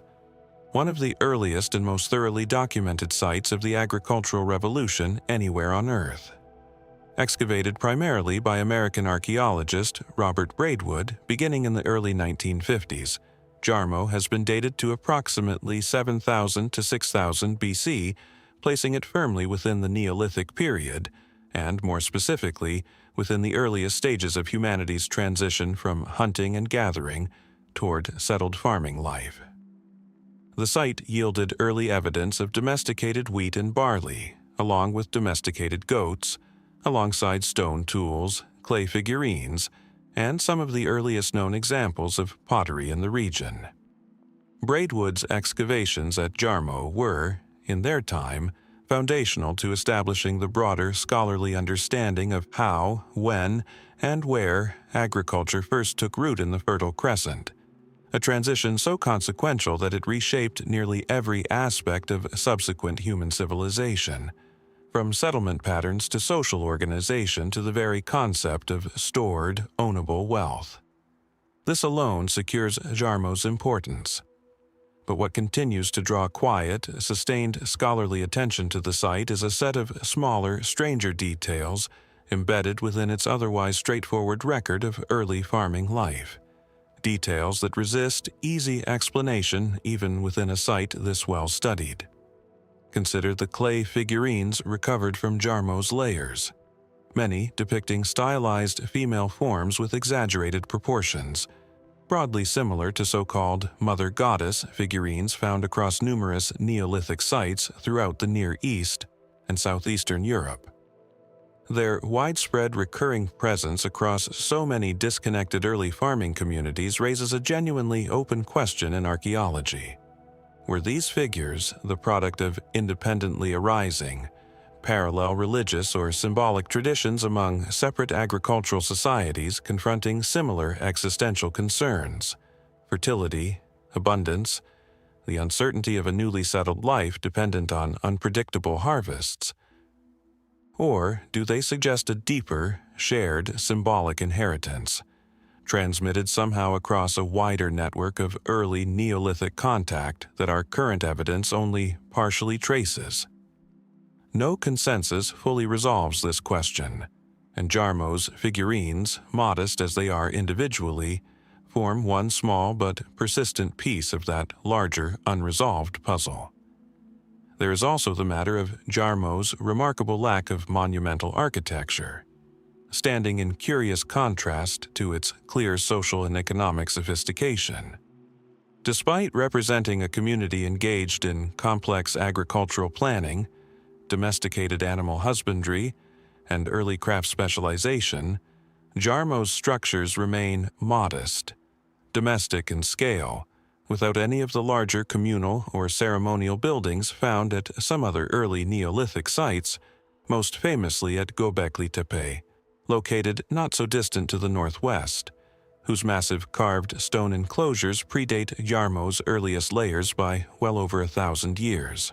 Why did some early Neolithic communities invest labor into monumental ceremonial architecture, while others, like Jarmo, apparently did not, despite comparable underlying economic and agricultural achievement?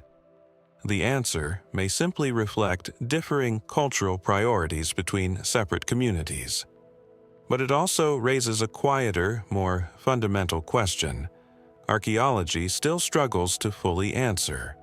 What, precisely, determined whether an early farming community chose to build upward and outward in stone, announcing itself to history, or inward and modestly, leaving behind only the patient, unglamorous record of daily survival for future excavators to slowly piece back together? Braidwood's original excavations, extensive as they were for their time, left substantial portions of the Jarmo mound unexplored, and decades of subsequent regional instability have limited opportunities for renewed, more technologically advanced investigation using methods unavailable in the 1950s. What further evidence might still lie within Jarmo's unexcavated layers concerning either the deeper meaning of its figurines or the reasoning behind its architectural modesty remains an open question, one that the political realities of the region have kept largely unanswered for the better part of a human lifetime.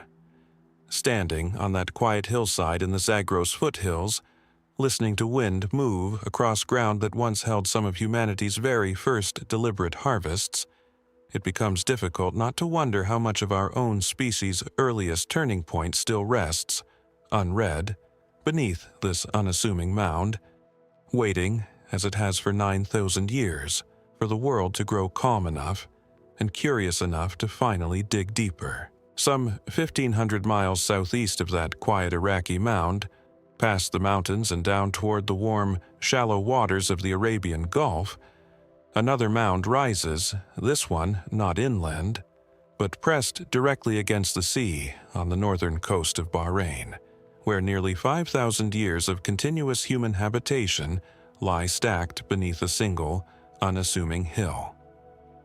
This is Qalat al-Bahrain, known also as the Bahrain Fort, a site whose visible Portuguese-built fortress, dating to the 16th century AD, represents only the final, uppermost layer of a settlement mound that descends far deeper into time than its coastal battlements suggest.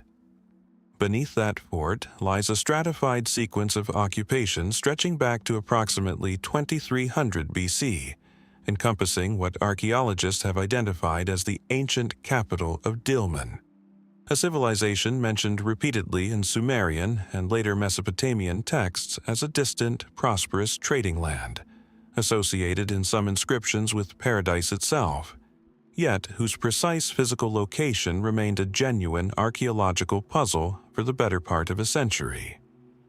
Dolmens appears throughout early Mesopotamian literature. including references in the Sumerian king list and allusions within the Epic of Gilgamesh, where it is described in terms suggesting a land of purity, longevity, and abundance, a place set apart from the ordinary hardships of the ancient world. For decades, scholars debated where, precisely, this semi-legendary Dolmen might have actually existed, if it existed at all in any single fixed location rather than as a broader mythologized region. The systematic excavation of Qalat al-Bahrain, conducted substantially by Danish archaeological teams beginning in the 1950s and continued by subsequent international expeditions, gradually resolved much of this uncertainty, revealing a genuine urban center with monumental architecture, organized street planning, and clear evidence of long-distance trade connecting Mesopotamia to the Indus Valley civilization far to the east. Dolmen, it became increasingly clear, was real, and Qalat al-Bahrain was very likely its principal city. This resolution stands as one of archaeology's genuine triumphs. A legendary land, mentioned in some of humanity's oldest surviving texts, confirmed through careful stratigraphic excavation to be an actual, physically locatable civilization. And yet, confirming Dolmen's existence has, in many ways, simply relocated the mystery rather than resolved it entirely. Consider the temple structures uncovered within the site's earlier layers, including a series of superimposed religious buildings constructed and rebuilt across centuries. Each new temple raised directly atop its predecessor in a pattern of continuous ritual use, remarkably similar to practices seen at other major sacred sites throughout the ancient Near East. Why did this specific location, on this relatively small Gulf island, sustain such prolonged religious significance, generation after generation, layer after layer? Dolmen's prosperity as a trading center offers a partial, practical answer. Wealth generated through maritime commerce could certainly sustain elaborate religious infrastructure. But practical explanations of wealth rarely account fully for why a specific location becomes sacred in the first place. Why this hill, this stretch of coastline, rather than any other comparably situated spot along the Gulf, became the fixed spiritual center returned to for well over 1,000 years. There is also the broader question of Dolmen's role within Mesopotamian cosmology specifically. Why Sumerian texts consistently frame this particular trading partner in such elevated, almost sacred terms, when other equally significant trading regions of the ancient Near East rarely receive comparable mythological treatment. Some researchers have proposed that Dolmen's position, controlling maritime access between Mesopotamia and the resource-rich Indus Valley, granted it an economic importance substantial enough to accumulate this kind of symbolic weight organically over centuries of trade dependency. Others suggest the association may reflect something more specific and now largely lost to us.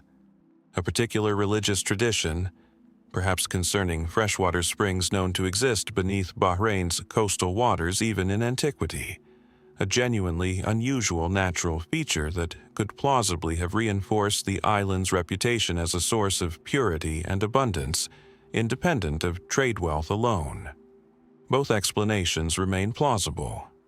Neither fully accounts for the other, and the texts themselves, tantalizingly, describe more than they explain. Excavations at Qalat al-Bahrain continue even now, with substantial portions of the tell's deepest layers still only partially explored, and the full extent of Dolmen's urban footprint beyond the excavated mound itself remains an active and ongoing subject of survey work across the surrounding coastline. What the site ultimately offers, then, is a rare kind of resolved yet unresolved mystery. A legendary civilization confirmed real, its capital confidently identified, its trade networks reasonably well understood, and yet its deeper meaning, its precise hold on the ancient Mesopotamian imagination as something closer to paradise than commerce, remains only partially explained by the physical evidence recovered so far. Standing atop that layered mound today, with the Gulf's warm water lapping quietly against the coastline just beyond the fort's stone walls, it is worth wondering how much of what once made this small island feel like paradise to distant Sumerian scribes has simply been lost beneath the layers we have yet to fully uncover.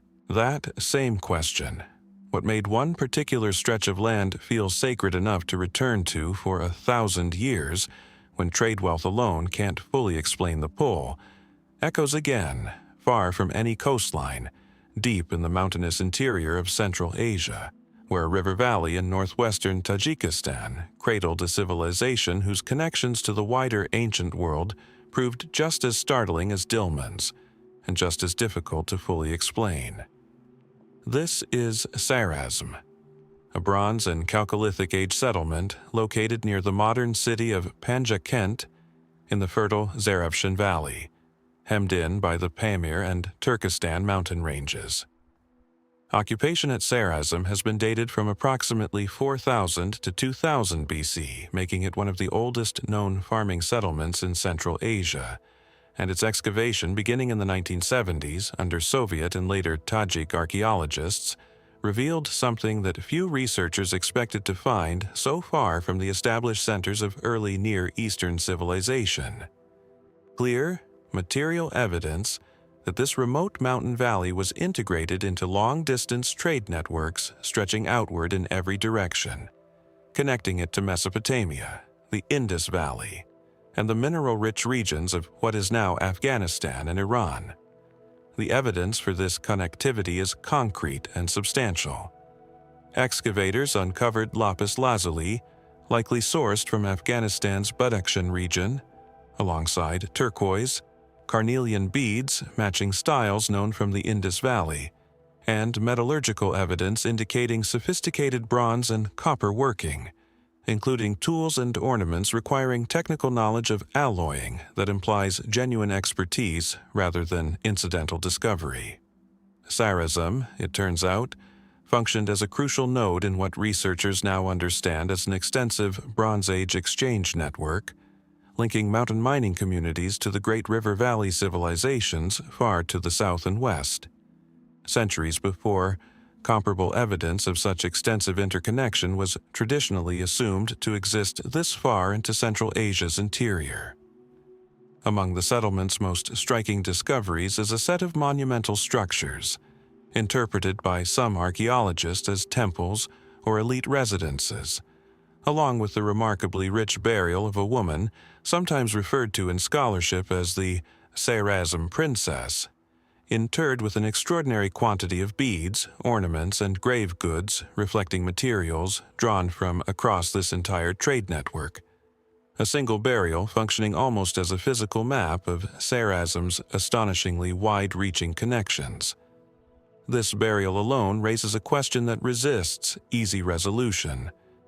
What social structure, what concentration of authority or ritual significance allowed a single individual in this remote valley to be buried with wealth drawn from so many distant sources? Centuries before, comparable social stratification is typically assumed to have developed in this specific region. There is also a deeper puzzle embedded in Sarazm's very existence at this scale, in this particular location. The Zarafshan Valley is fertile, certainly, and its proximity to mountain mineral resources explains much of its economic importance.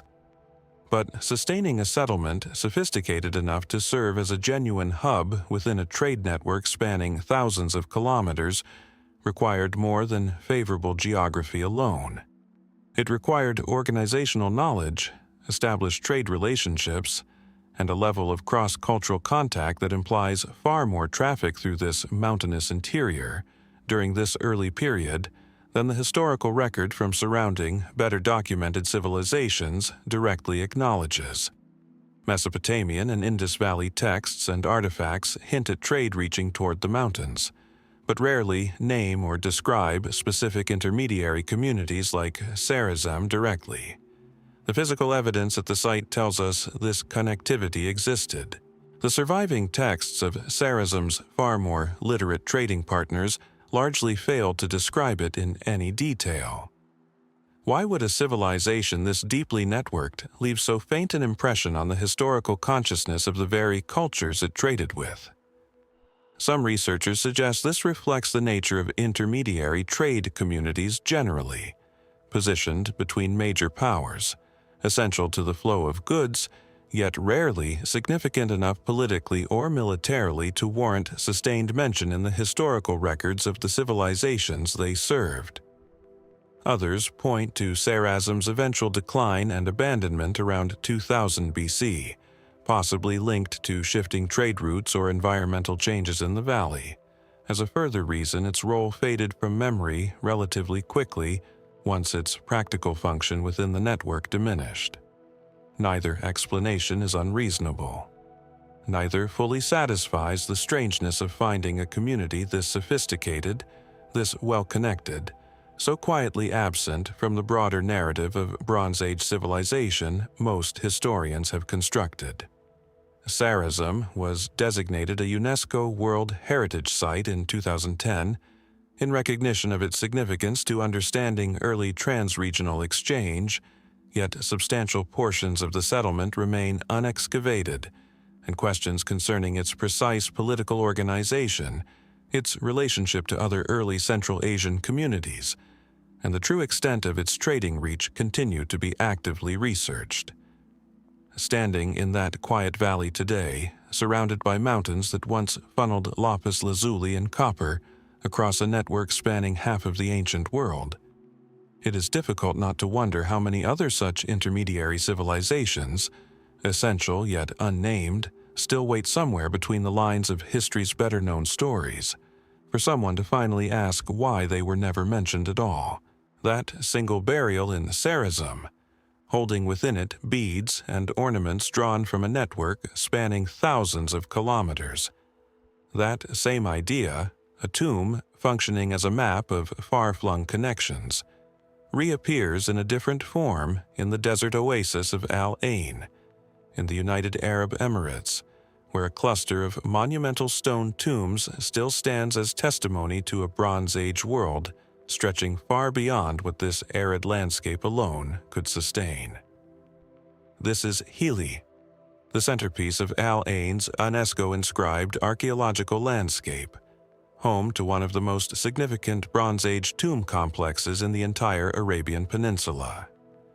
Chief among its structures is the so-called el-Hiri Grand Tomb, a large circular monument built from precisely dressed limestone blocks, dating to approximately 2500 to 2000 BC, during the period archaeologists refer to as the An-Nar culture, named for a nearby island where similar circular tombs were first identified.